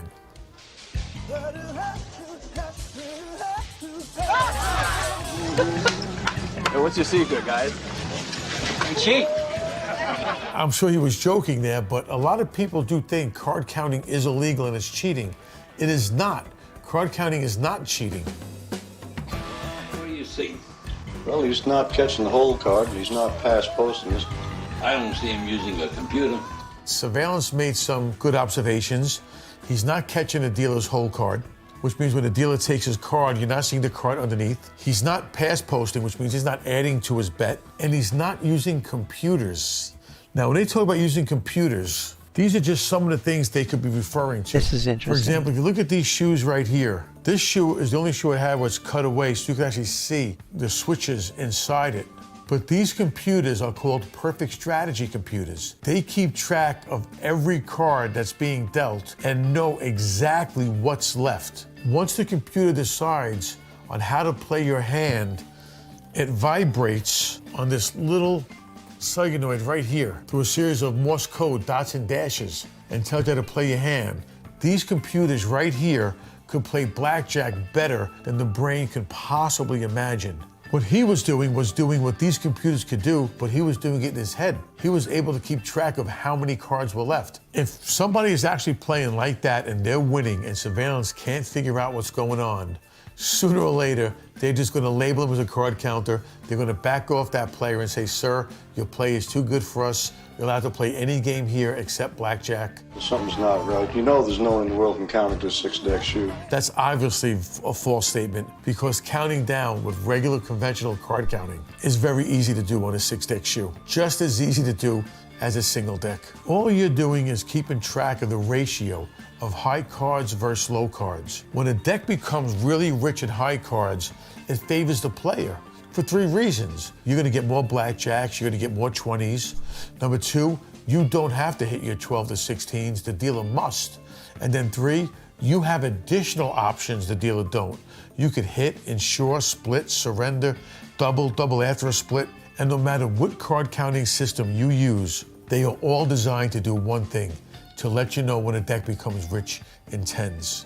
This scene was from round. Okay. That's enough for a little Yeah, bit. anyway. Are people interested in this? Anyhow, that's probably enough of that anyway. in this But I card just counting thought thing? that was amazing that It's- with the shoes. Yeah, the little computers How and the shoes are amazing pretty is out that? of That's out there. amazing. Yeah. And I don't really, I don't know how you could actually, you'd have to be really concentrating to be able to count cards and stuff, hey? Well, yeah, but that was from Rain Man, and Yeah. he's supposed to be Yeah. Yeah, I forget what the name of that particular Rain form Man. of autism is. No, that. Oh, Anyway, but anyhow, we should probably go back to this game. But anyway, I thought that was a really great. That they do. He does a whole Vanity Fair sort of video on various sorts of shenanigans that come up to that happen in casinos. Yeah. My mother used to take, my mother and grandma sort of liked having bets on, not like that sort of thing, but they liked playing those machines, and I just thought it was a incredible waste of money and stuff. So I Absolutely. never got into it, but I think they kind of would have liked me to have gotten into it.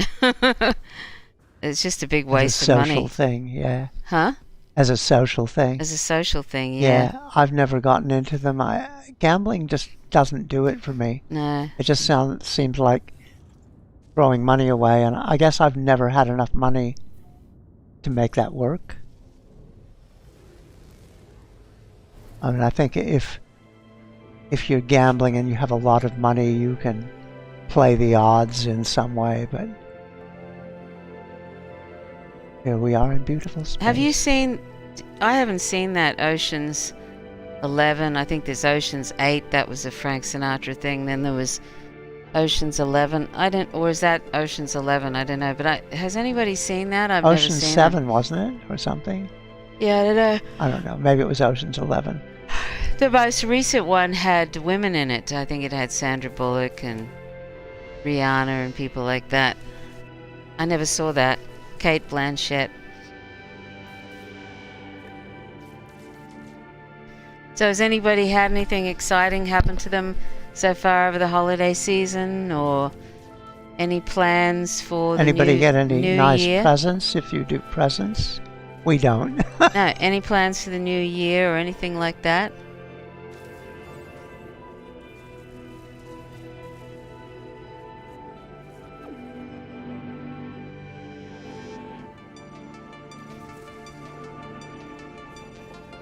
Ocean 7, yeah. So where are we at this? We're just cruising around in space, blowing up asteroids, getting In tritium. Michigan, betting on sports is legal. What? Oh, okay. Wow.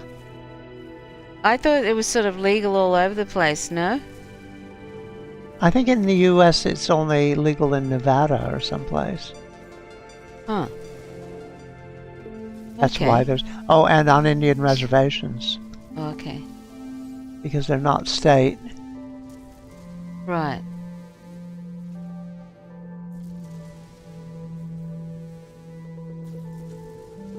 Holly says a quiet New Year at home. Yeah. Yes, well, we haven't... Yeah, well, Very quiet we'll be time. quiet until probably Till February. till February. Yeah, Late. we won't be going anywhere. It's kind of odd, but At some point we're going to have to Yeah. be brave and go to the post office. 'Cause Yeah. We've got packages there. we just want to make sure that there isn't a sort of a insane hospital situation. And the best thing to do in case there is to just lay low, really, isn't it, dear? Yeah. Yeah. Okay. Hi, Kim. Lovely to see you. Hi, Kim. Oh, yeah. So Kim says, yeah, I don't know. I forget what they called it in Rain Man. She said, just by the way, autism does not give us superpowers. Forget Rain Man. Yeah. No, I didn't think that all autistic people who have autism, have special card counting abilities. Why not?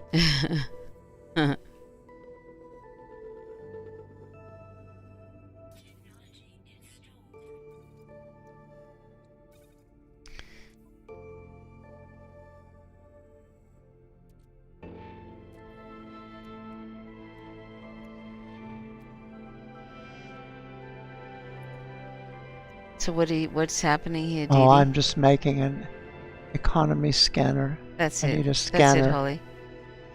Oh, I need a couple of microprocessors. I'll have to build them. I'm doing boring stuff. Dyscalculic. Does that mean, what does that mean, that you're not very good at calculating, Kim? What's that? Kim said, no, indeed, because I'm highly dyscalculic. Oh, yeah.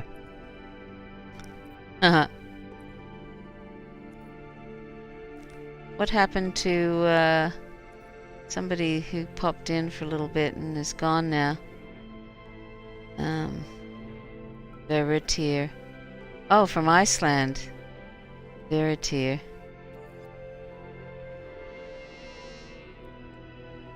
Who's from Iceland? It's funny, I've never really been one to sort of go to parties on New Year's Eve. Oh, I've enjoyed parties on New Year's Eve at times. I remember. I'm not really much of a party person, except for your parties. I enjoyed your parties, but I didn't Yes. really like parties in general. Yeah. I found them kind of awkward. I didn't mind them when I was a student nurse. That was okay. Oh yeah. But I don't know. As I got older, I didn't really find. I think it helps if it's a party where it doesn't feel like you have to be talking to everybody. You Yeah. can just be, and it's okay. People don't think that you're odd because you're just you're not particularly talking to anybody. And that's what your parties were like. It didn't feel like people had to talk to people. You know what I mean? Yes. They had a lot of people standing around silent.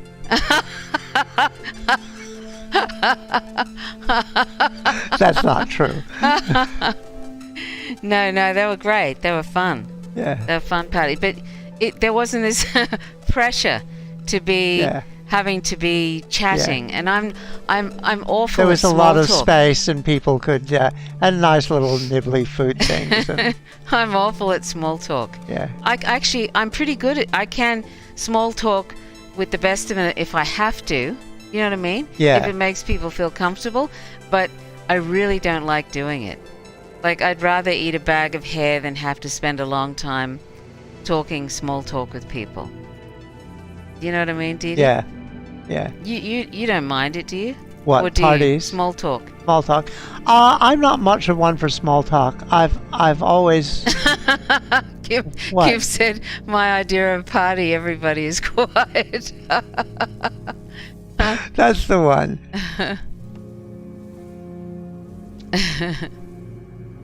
Those are the best parties. Everybody keeps quiet and sits in their own space.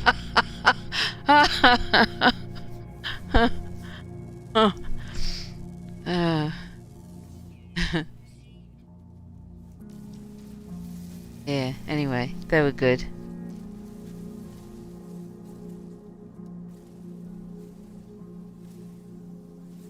And actually, I quite like parties like that. When I say I enjoyed those student nurse parties, because you'd have the medical students and the nursing students all in in a confined space, and it was it's like nobody noticed if you were by yourself, even because it was sort of there were so many people there. Do you know what I mean? Yeah. So it wasn't awkward. Yeah. Kind of thing. Wouldn't bother me now, but when you're younger, right, you don't particularly want to look like you're the only one and you're not talking to anybody. You know what I mean? Yeah. So anyway, yeah, so I remember that. I used to have fun at those parties.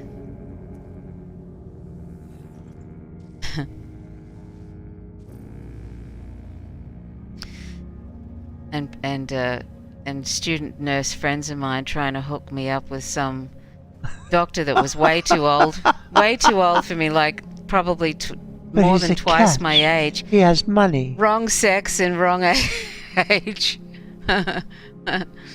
Anyway, it sounds like a stoner party, says Carl.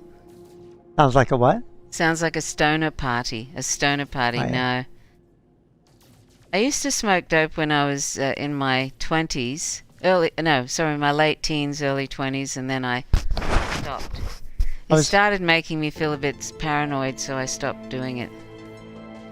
I was never much of one for dope because, it just didn't suit me. It wasn't my drug. I liked hallucinogens. And that fit in with your depression pretty well, didn't it, Dee Dee? Yeah. Psychocycline. It probably really helped. I mean, these days they talk about using what do they talk about? Which one? The Psilocybin? mushroom one. Is it psilocybin or something? Psilocybin, right? As a drug to cure depression and various other mental health issues, and I just self-medicated. When you're hallucinating, you don't realize how bad your depression is. Well, I'm just kidding. I don't think I ever really hallucinated in the sense of seeing something that really wasn't there.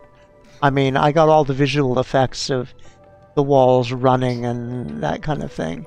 You could see the movement in walls and all those exciting things. But I have enough trouble with reality. I don't think I couldn't have handled that very well. Yeah. I was good that way. Yes, because you're a little weird. Yes. I'm a little weird. This is true. I've always been a little weird. Maybe one day we'll talk more about go into a little bit more depth about parties and stuff like that. Or weirdness. And weirdness, yeah.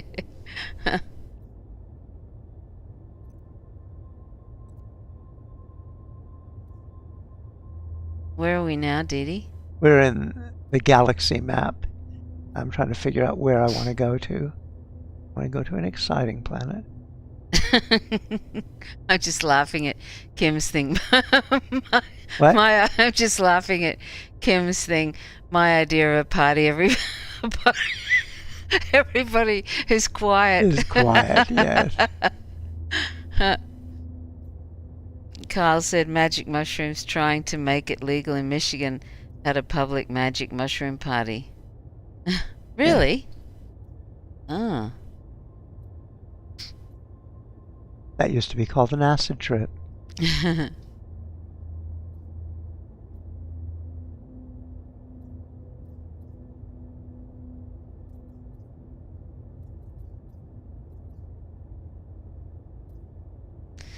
I was just, does anybody have any quirky things about what they like to eat as a snack? Because I actually find that I like eating cans of peas, cooked peas.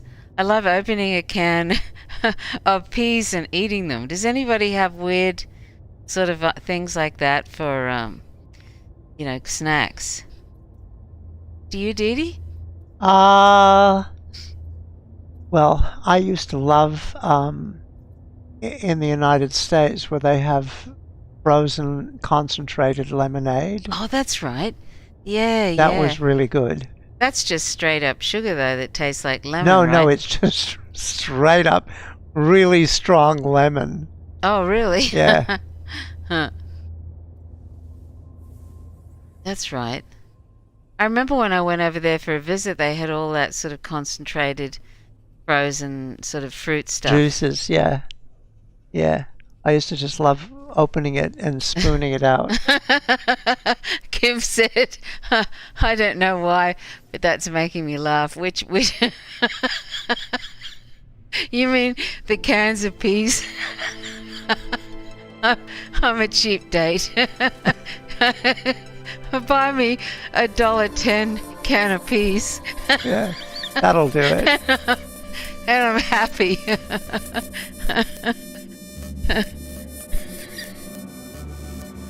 So if ever I go to a party, just crack open a can. Just crack open a can of peas and she'll be happy. Throw it in a dish. What? And throw it in a dish. Yeah. Throw it in the microwave for 30 seconds and you're right. What? Throw it in the microwave for 30 seconds. Oh, you like it cold, don't you? You're fine with it cold. Oh, it's hilarious. Oh, it's making my eyes water. I don't know why that's so funny. Come on, somebody's got to have what other interesting snacks? Look, Dee Dee. Kim says, stand quietly with your peas and with your What? What did she say? Look what she said. Stand quietly with your canopy. That's the one. That's the one. Oh yeah. God, my stomach Yeah. hurts. Oh shit. With other people standing quietly in other corners with other little snacks. I can see that at a really great party. That's hilarious. Oh God. hand out cans of peas on people coming in the door.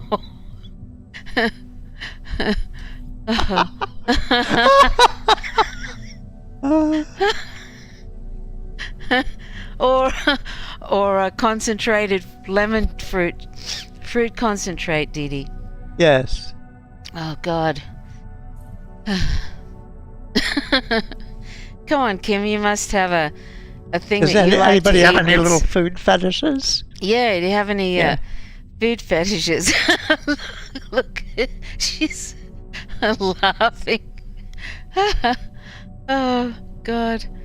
I have to say, I had a real addiction to Mars bars for a while. Yeah, you did, didn't you? Yeah. Not when I knew Dee Dee. No, but this was when Before she was vegan, obviously. yeah. This was when I was, particularly when I was in England, and I had gotten to England. I had a Bedford Army ambulance that I'd Jesus. bought in Turkey. But Kim said I used to make white rice and eat it with store-bought cherry sauce every day. Holy crap. oh yeah, What? That's hilarious. cherry sauce. Wow, white rice and cherry sauce. That's an I interesting don't combination. know. I don't know about that one.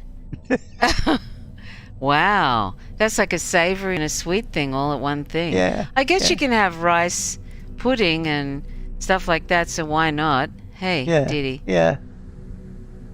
Oh, that's funny. Sorry, Dee Dee, I interrupted your thing. Oh, what was I saying? I was talking about what? It was intense, can't eat it anymore. Oh, okay. Oh, you can't eat either anymore, right? Yeah. Well, I'm very fond of. Oh, I was talking about chocolate addictions Oh, chocolate, and yeah, just yeah. chocolate and tea. Mars Chocolate bars and and tea. cups of tea. That's what I lived on for a little while. That's really sad, Dee Dee. In England. Mm. Yeah. Well, In England. and then I got a job in a public school, and didn't have time, and I didn't have the money to do that, and didn't have the time to kind of go out and get that, and I ended up eating out of garbage cans Oh, at the school because I didn't Yeah. have any money, isn't that and they didn't sad? pay you for 2 weeks. So, fortunately, it was a very posh kind of public school, and they threw out some really quite decent food. Oh. Dee Dee did a lot of eating out of garbage cans, didn't you, Dee Dee? Not a lot. Certainly Yes, you not. did. You said you. No, had I used to eat out of the markets. That's right.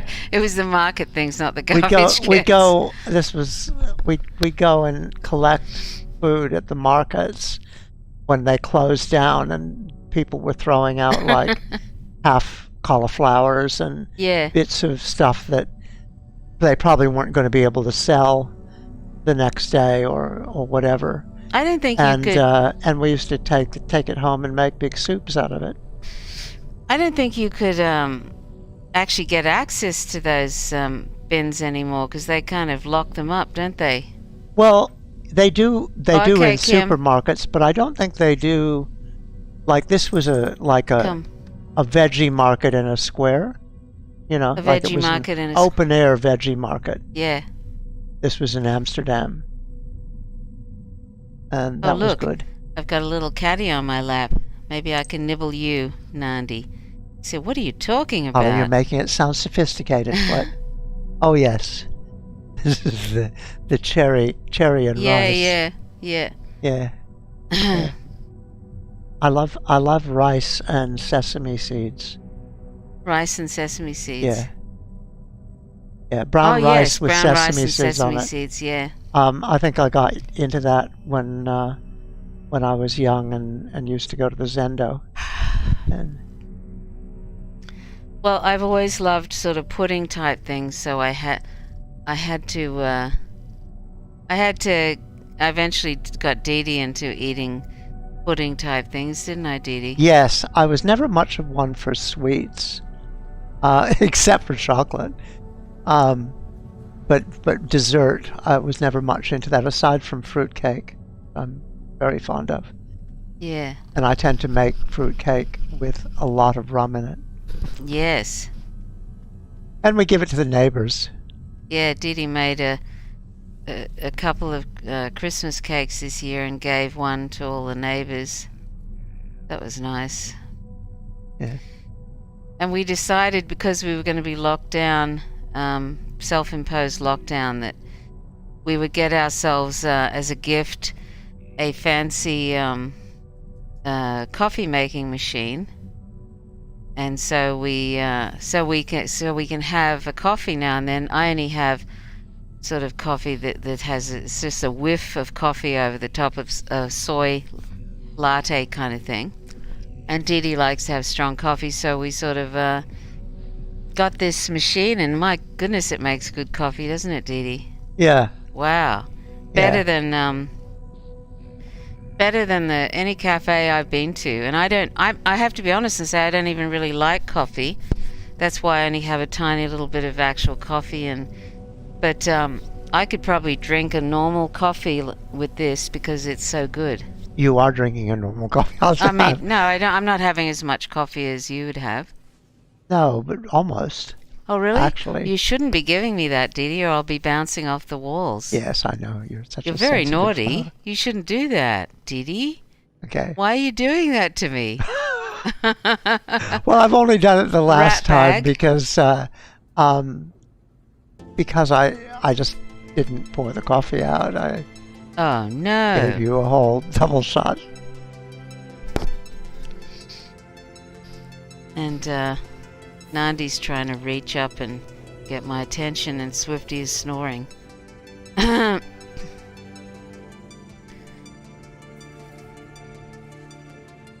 If you can hear it, you can hear him in the background. Yeah. So anyway, yeah, so that was really good, because we thought the coffees now are getting sort of really ridiculous price. It's like Yeah. $6 now. $6.20. And that mightn't seem much to US citizens, but it's actually it was bad enough when it went to $5. When you don't have much money, $5 is a lot. So we used to share a coffee, didn't we, Dee Dee? Yeah. We still do, pretty much. Yeah, but when we decided to treat ourselves, and we thought, well, we're not going to be able to go anywhere for about 2 months, so let's do that, and it'll end up paying itself off. Yeah. And it's really lovely. I mean, the nicest thing is that it's actually really good coffee. Yeah. I do like coffee. I prefer tea.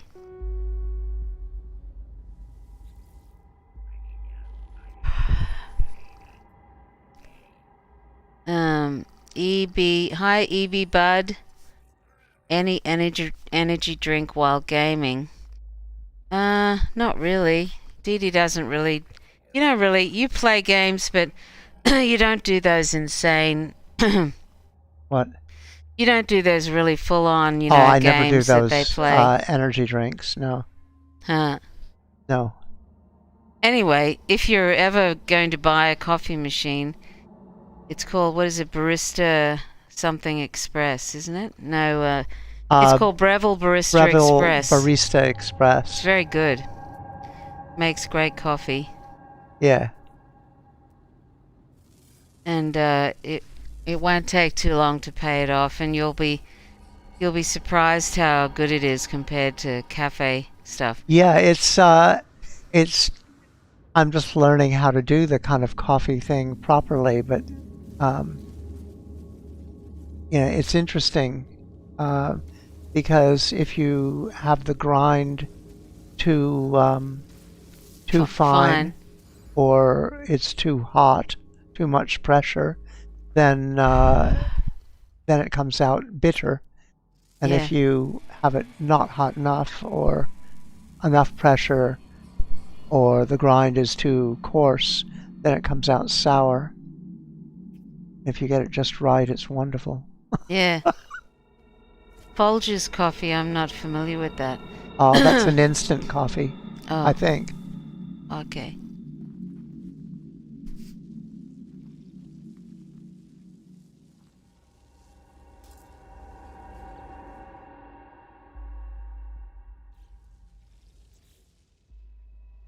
No, we do espresso and stuff, don't we? Oh, that's a novel life form. See that little spinning rock?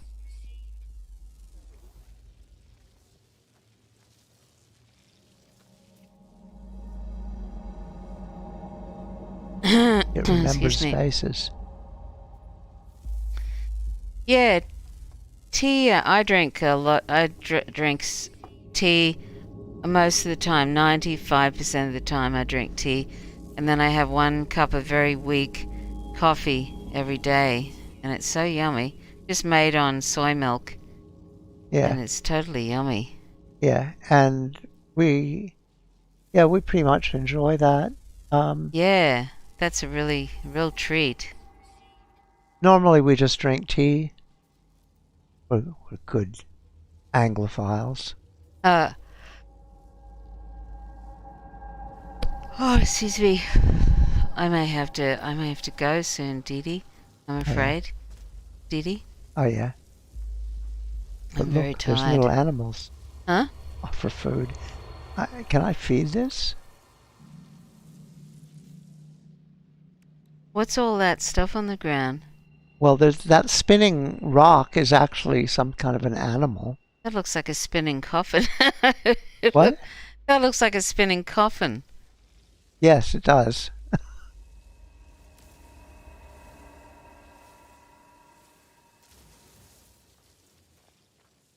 If I'm seeing things 7 seconds later, I'm probably commenting on things that have happened 7 seconds ago, yeah? I'm a Well, little bit behind. if you're watching that, Yeah. I should really be watching your screen, shouldn't I? you should. Anyhow, Dee Dee, shall we round it up, do you think? Because I Yeah. don't know. Yeah, Yeah, I'm getting... I want to feed this little rock. Okay. Sorry, I know it's been a bit of a daggy live stream tonight, but we didn't really want to talk about anything too Anything heavy. too serious. And, We just, and unfortunately, I'm sort of... I don't know why I'm so tired right now, but I suppose it's almost 2 o'clock. That's probably one reason. how is this thing eating anything? It's just sitting there with flames coming out. It remembers faces. Hey? This little floating rock is something alive, and it remembers faces. It's described, the age is perpetual, its gender is radical, its behavior is remembers faces, its diet is rotting fruit, Rotting fruit. and the notes include an excess of bile. Nice. Yeah. Carl, yeah, I know what you mean by coffee makes me sick. If I have if I have strong coffee, like a little bit of coffee I'm okay with, like literally sort of like enough to just give it a flavor. But Yeah. if I actually drink some normal coffee, it makes me really, like I have a really sensitive system to caffeine, and it just makes me feel kind of really sort of anxious. And so it's not much fun. And Kim says, what a thing to hear Dee Dee say, when I come back there's a farting log. What? Dee Dee says, there's a farting log. Is that what you said? I can't... No. I don't think so. I said, it's a spinning coffin. It looks like a spinning coffin. It's a little. It's now my companion, I think. I don't know where it's gone. Lost. Oh no. Excuse me. Oh, there it is. This is my Kim's friend. laughing. Lost in your dick. Contract. It's hanging out with me. It's my problem.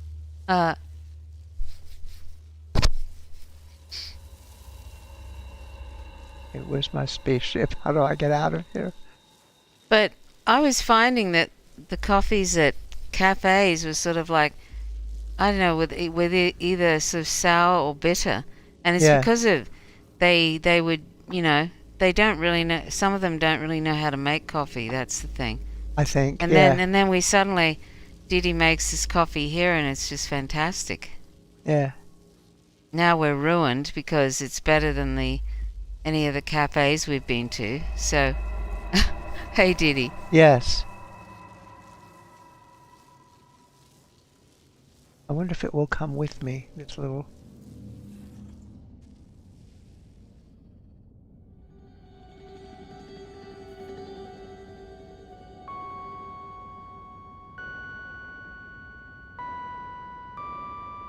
So Kim, are you doing anything for the New Year's or just hanging out?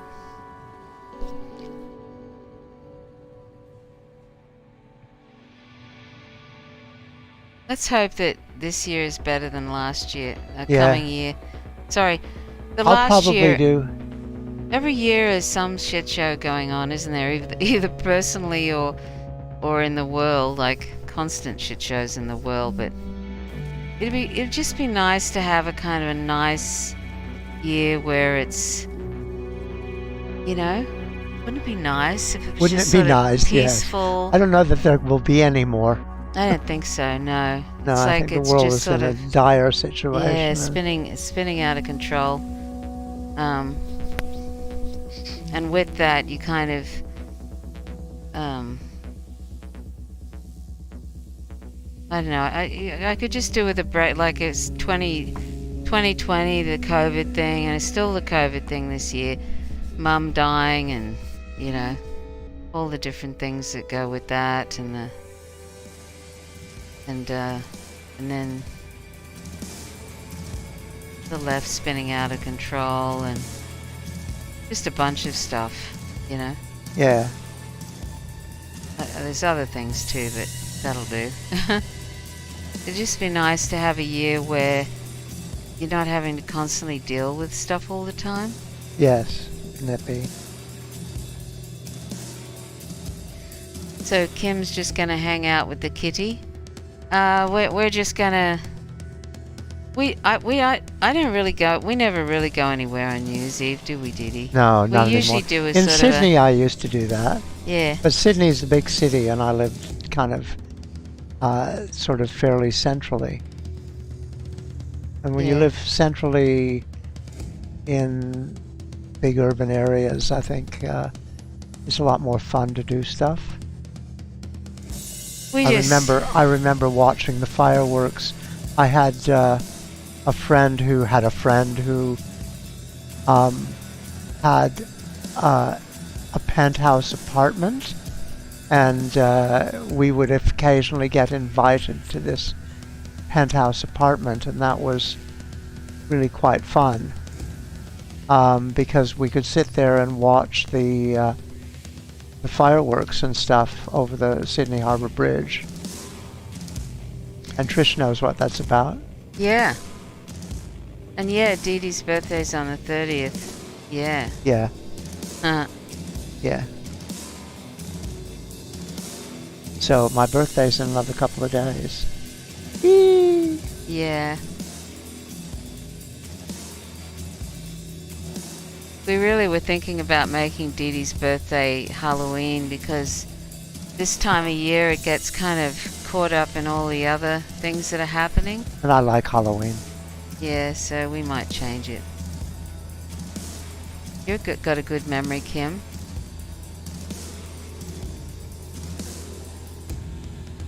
Oh, wow. Holly's is the 31st. Wowza. Wow. Oh, that's very Wowee. good. Uh, That really is New Year's Eve. yeah. But we usually do this thing where we just kind of, it probably seems incredibly boring to a lot of people, but we just kind of have a sort of a meditate and then go through all these things about good wishes for the world and for people and veganism and all that kind of stuff. We go through all these different things, don't we, Dee Dee? Yeah. For about 20 minutes or so. All these kind of good wishes and sort of prayer type things for the world, and then and we sort of think that's a nice way to bring in this, you know, the new year sort of thing. And it is a nice way to bring Yeah, in New Year's. yeah. We got a couple of winter birthdays in the chat.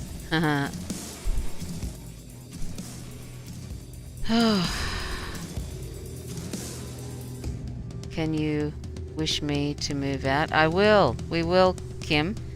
We've actually been having good thoughts that you, Yes, we you have to have really somewhere love. to go, of course. It would be really great for you to be able to get a Yeah, because like a we can better see. house. Yeah, we can see that guy is, or those people are driving you a bit spare. Yeah. So yes, it would be, that would be great. Uh-oh, Nandi's got his eye on the wire of my thing. Nandi.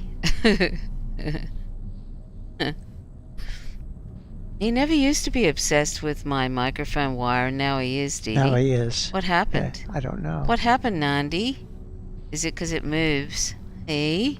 Nandi. Nandi. Nandi. What is it? Nandi.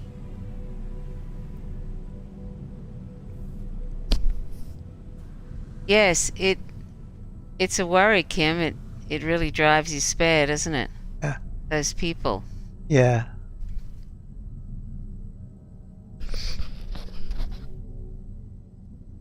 Yep.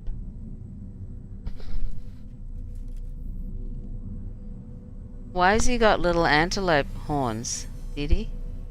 That's just because this species, that's what it looks like. Okay. But they're all humanoids. What? They're all humanoids. Well, yeah, they're all humanoid. These guys are kind of like a little like Borg. They're androids. They We've been have- watching. I don't know if any of you used to watch Sex in the City. We watched. We watched it after the fact when we were house sitting someplace. We were house sitting in Queensland. and they didn't have many videos there, but they did No, have they had the Sex in the complete City. collection of Sex in Yeah, the so City. we kind of watched all the Sex in the City thing, did a binge watch of it, and then so we decided to watch this and Just Like That thing. And it's, I don't know if anybody watches that, but it's sort of it's weird. It's like those people have been in a little cocoon for like 15 years and then suddenly brought out 30 years, I think. No, they finished Sex in the City, I think, in 2004 or something. Oh, yeah. And it's I like they've still all like been it. They brought would- out of their little cocoons and they don't know how to deal with black people, or Yeah. it's all sort of like as if they're complete hicks, or because somebody from, I don't know, from some community that's never had much to do with anybody. With humans. It's just so weird. Yeah. And it's kind of cringeworthy. Anyway, yeah, Samantha was the best character, I think. Yeah. And then I mean they must be so glad they wrote out that character Chris Noth, the Mr. Big, because he's Yeah, turned they into had him be a horror killed. story. And then the next thing, there's all the revelations that he's another of these people who. Yeah. It's a Me Too moment, you know. Yeah. There's 4 different women now have accused him of some sort of either harassment or literal, like sexual assault or whatever. So they're probably really glad they wrote him out. Yeah. He sounds like a bit of a horror story if those accounts are true. So anyway, Yeah, they must be. That's kind of embarrassing. Lucky they wrote him out, eh? Yeah. Anyway, it's funny. We kind of, we kind of like, sort of. I mean, it's interesting on one hand. Some bits are funny, but other things are head-scratchingly backward and cringy. So we kind of like cringe watch it in a way, don't we, Didi? Yes, I think we were bored and there wasn't anything else Oh, really to careful. watch. Yeah. So We tend to watch. We're not really into shows that are violent no. or too much into medical dramas, police dramas aren't really interesting. We're not much into superheroes. No. So The it tends Sopranos to was be good. We enjoyed that we when love it The when Sopranos. it yeah. and and I love sometimes Sense8. Didi likes Sense8. Nandi, don't do that, sweetie. But we tend to watch the same things frequently. Boston yeah, Legal. Cynthia Nixon is great. Boston Legal was great. It was very funny. Boston Legal was fun, and What? I mean, Boston Legal was fun. There's Voyager. different ones, but I don't know. A lot of them are so grim now. We can't seem to bring Yeah, we're not ourselves much to. into grimdark. What were we trying to watch one time? And the actor was really good, but it was just so grim. What was it that we were watching? Some woman, Didi. Oh, I'm trying to What remember. was that? Yeah, we just had to stop. I just can't take it anymore. I can't take any more grim sort of or apocalyptic kind of stuff. It's just like, Christ, just find something else to do something on, you know? Yeah. Like, that's why I tend to retreat into sort of period pieces. Yeah, Didi, because or- they're kind of like a fantasy in their own sort Or of thing. futuristic stuff like Star Trek. Yeah, like I like to watch Voyager when things are really overwhelming. We'll eventually just get back to Voyager, won't we, Didi? Yeah. Because for some reason it's very comforting, Yes. and The idea of a nice future somewhere. I have no intentions of seeing that. What is it, the Squid or something? What is that? I don't It's know. sort What's of that? it's very graphic kind of violence at the end or something. You know how everybody was talking about it, the Squid. Oh, the Squid Game. The Squid Game, yeah. And like, Yes. when I heard the description, right, Yeah. of some of the violence, I thought, oh my God, why would I want to watch that? Yeah. Why would anybody want to watch it? Yeah, so Yeah. what else was sort of what else was funny to. We started watching. We got through a few seasons of what was that show? Didi, where those rich people got went to a sort of a town that they owned the town. Oh, Schitt's Creek. Schitt's Creek, yeah. I mean, that's been over for a long time, but we're very slow at getting to things. Yeah. So we, and that was kind of okay, but now I think Yeah. they've sort of lost the plot a little bit. They're not Yeah, sure we exactly got where to to take the last it. season and then couldn't get any further. Yeah, it was sort of. It looks we like could they have, don't but know we how just to. didn't.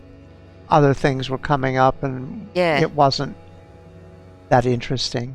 What else did we watch, Didi? Discovery of Witches. Discovery of Witches. Yeah, that's kind of That was interesting. nice. Didi's right into sort of witches and vampires and stuff. And Yes, I am. Witches and vampires. so Discovery of Witches, that's kind of interesting. And what else is there, Didi? Let's see.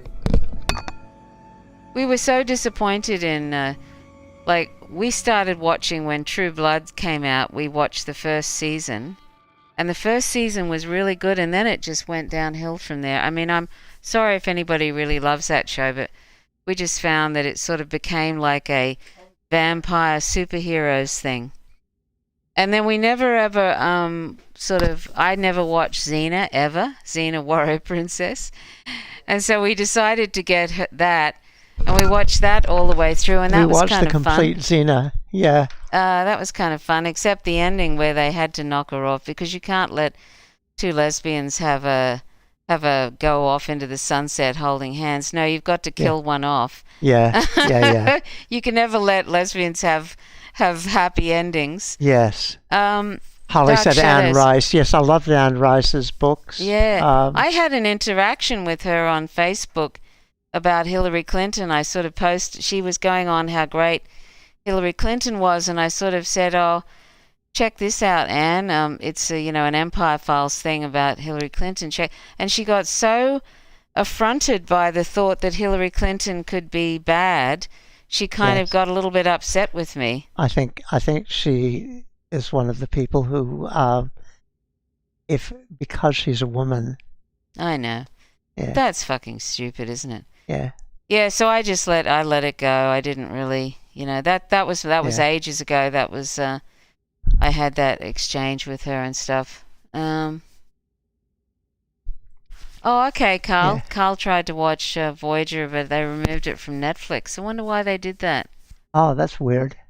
It's been on there for quite a while. Maybe they just lost the license for it. And Dee, we started watching... Did they take all of the Star Trek things off, or just Voyager? Holly said Dark Shadows. Dark Shadows was fun. Yeah. Both the original one and the Johnny Depp version. Yeah. Johnny Depp one, it was very funny. Wow, did he marry the wrong woman? Wow. That's a saga that's never going to end. Johnny Depp and that Amber Heard thing. Oh yes. Jesus God. Yeah. What was I going to say about we started watching Discovery, the Star Trek Discovery, and I watched it. No, hang on. I watched it all the way was that through. The one? No, that's not the one. No, sorry, the Picard thing. And we're so annoyed at how they there's a. I don't like it myself, okay, because I don't think it's Star Trek. Yeah. It's no more Enterprise. I watched all the way through. Right, but the way they put Seven of Nine together with that other character, that woman. Yeah. They haven't given any sort of lead up to it. Just suddenly you see them holding hands, and I think, what, you don't know how to write for two women? You don't know how to write to get two women together, for God's sake. Yeah. Yeah. So it just I just thought, it's a bit Jesus discouraging. God, it's sort of like, if you're finally going to, have a lesbian couple, why not actually, look at it and develop it a little bit? Yeah, and have some sort of nuance to it and stuff Especially like that. Especially with 7 of 9. And anyway, I can't be bothered with it. They should have gotten together with Captain Janeway. Yeah, she should have gotten together with Catherine Janeway. They were perfect for each other. Yeah. They were getting on. It was quite romantic. It was a romantic kind of writing without actually doing anything. Well, it was kind of emotionally intimate. They were very emotionally intimate through that show. And Yeah.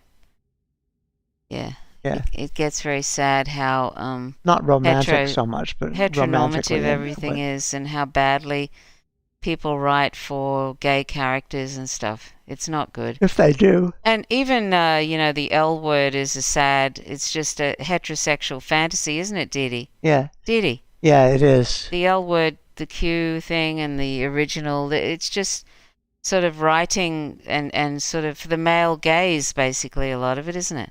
Yeah. I think, anyway. Yeah. What's this? Who's, I might just put them in timeout. I don't know what is that, Dee? What is it? Somebody's saying, oh, I'm sorry, that's the name of that person. That's okay. Hi, 20 Razu. I'm not going to pronounce your whole name. Once told Loza. Kate Mulgrew didn't want Janeway in a relationship. Yeah, but I reckon that would have been a good one, though. 7 of 9 and her would have been a good relationship. Yes. It was kind of had everything in it. It had everything, like if that was a male and a female, right, and they were behaving like that, you would say, in a heteronormative world, you would that say they two must get together. They must get together. But they had those two behaving like that, and then they didn't get them together, and then suddenly she's put together with Chakotay, a male character, and it just for us it didn't make sense. It's like came out of left field. All of the emotional intimacy he had was with Janeway up till then. Yeah, exactly. So it was very strange and, as usual, kind of just didn't make sense No. to me anyway. If you're looking at it through a straight, like a straight lens and stuff, then maybe. Jesse Gender just did a really good video On of Love and sex Star on Trek? sex on Sex. Star Trek. That's right, Sex on Yeah. Star Trek. Jesse Gender. Yeah. That was a good. I haven't finished watching that. Yeah, It's 3 hours long, but it's supposed to be good. really good. I watched the whole thing. Is Yeah. it 3 hours? I thought it was 2 hours long. Oh, 2 hours. I thought it was Maybe 3. it's 3. I don't know. I think It's you long. said it was 3. It's Yeah. a feature movie, and it's really well done. Yeah. Yeah. Yeah. Just thought it should go on Netflix or something. Well, I haven't seen all of it yet, but I think Yeah. probably, yeah. I think it was really well done.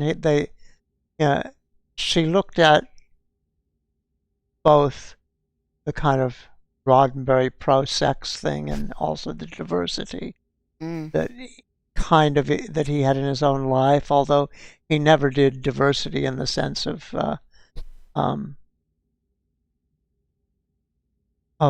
gayness or trans or anything like that. Yeah. But and then went into the dark side of him as well. And Mm. yeah. Yeah.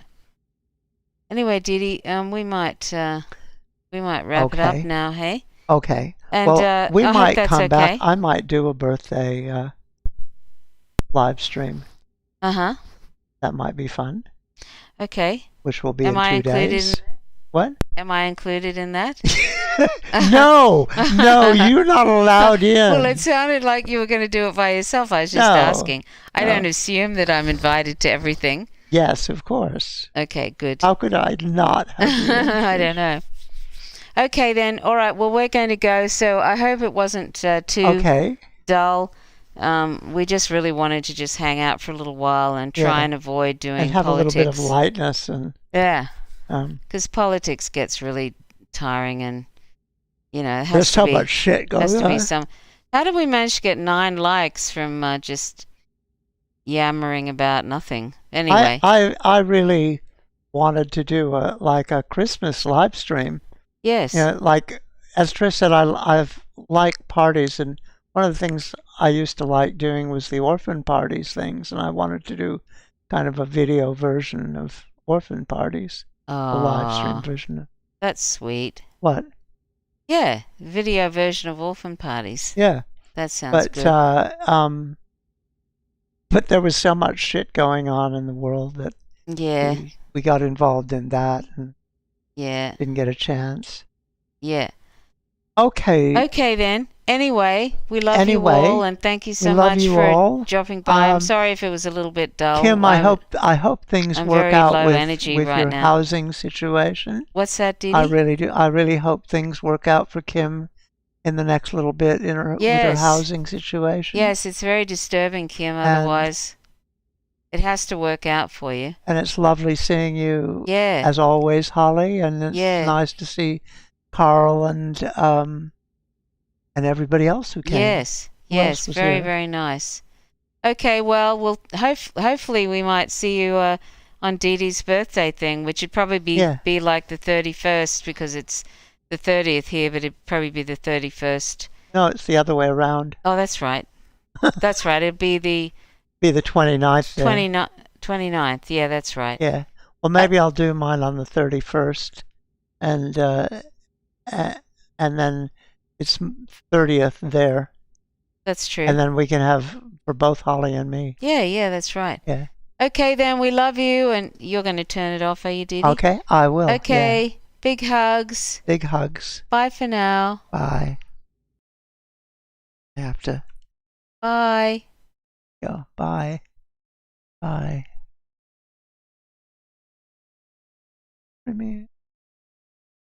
Bye.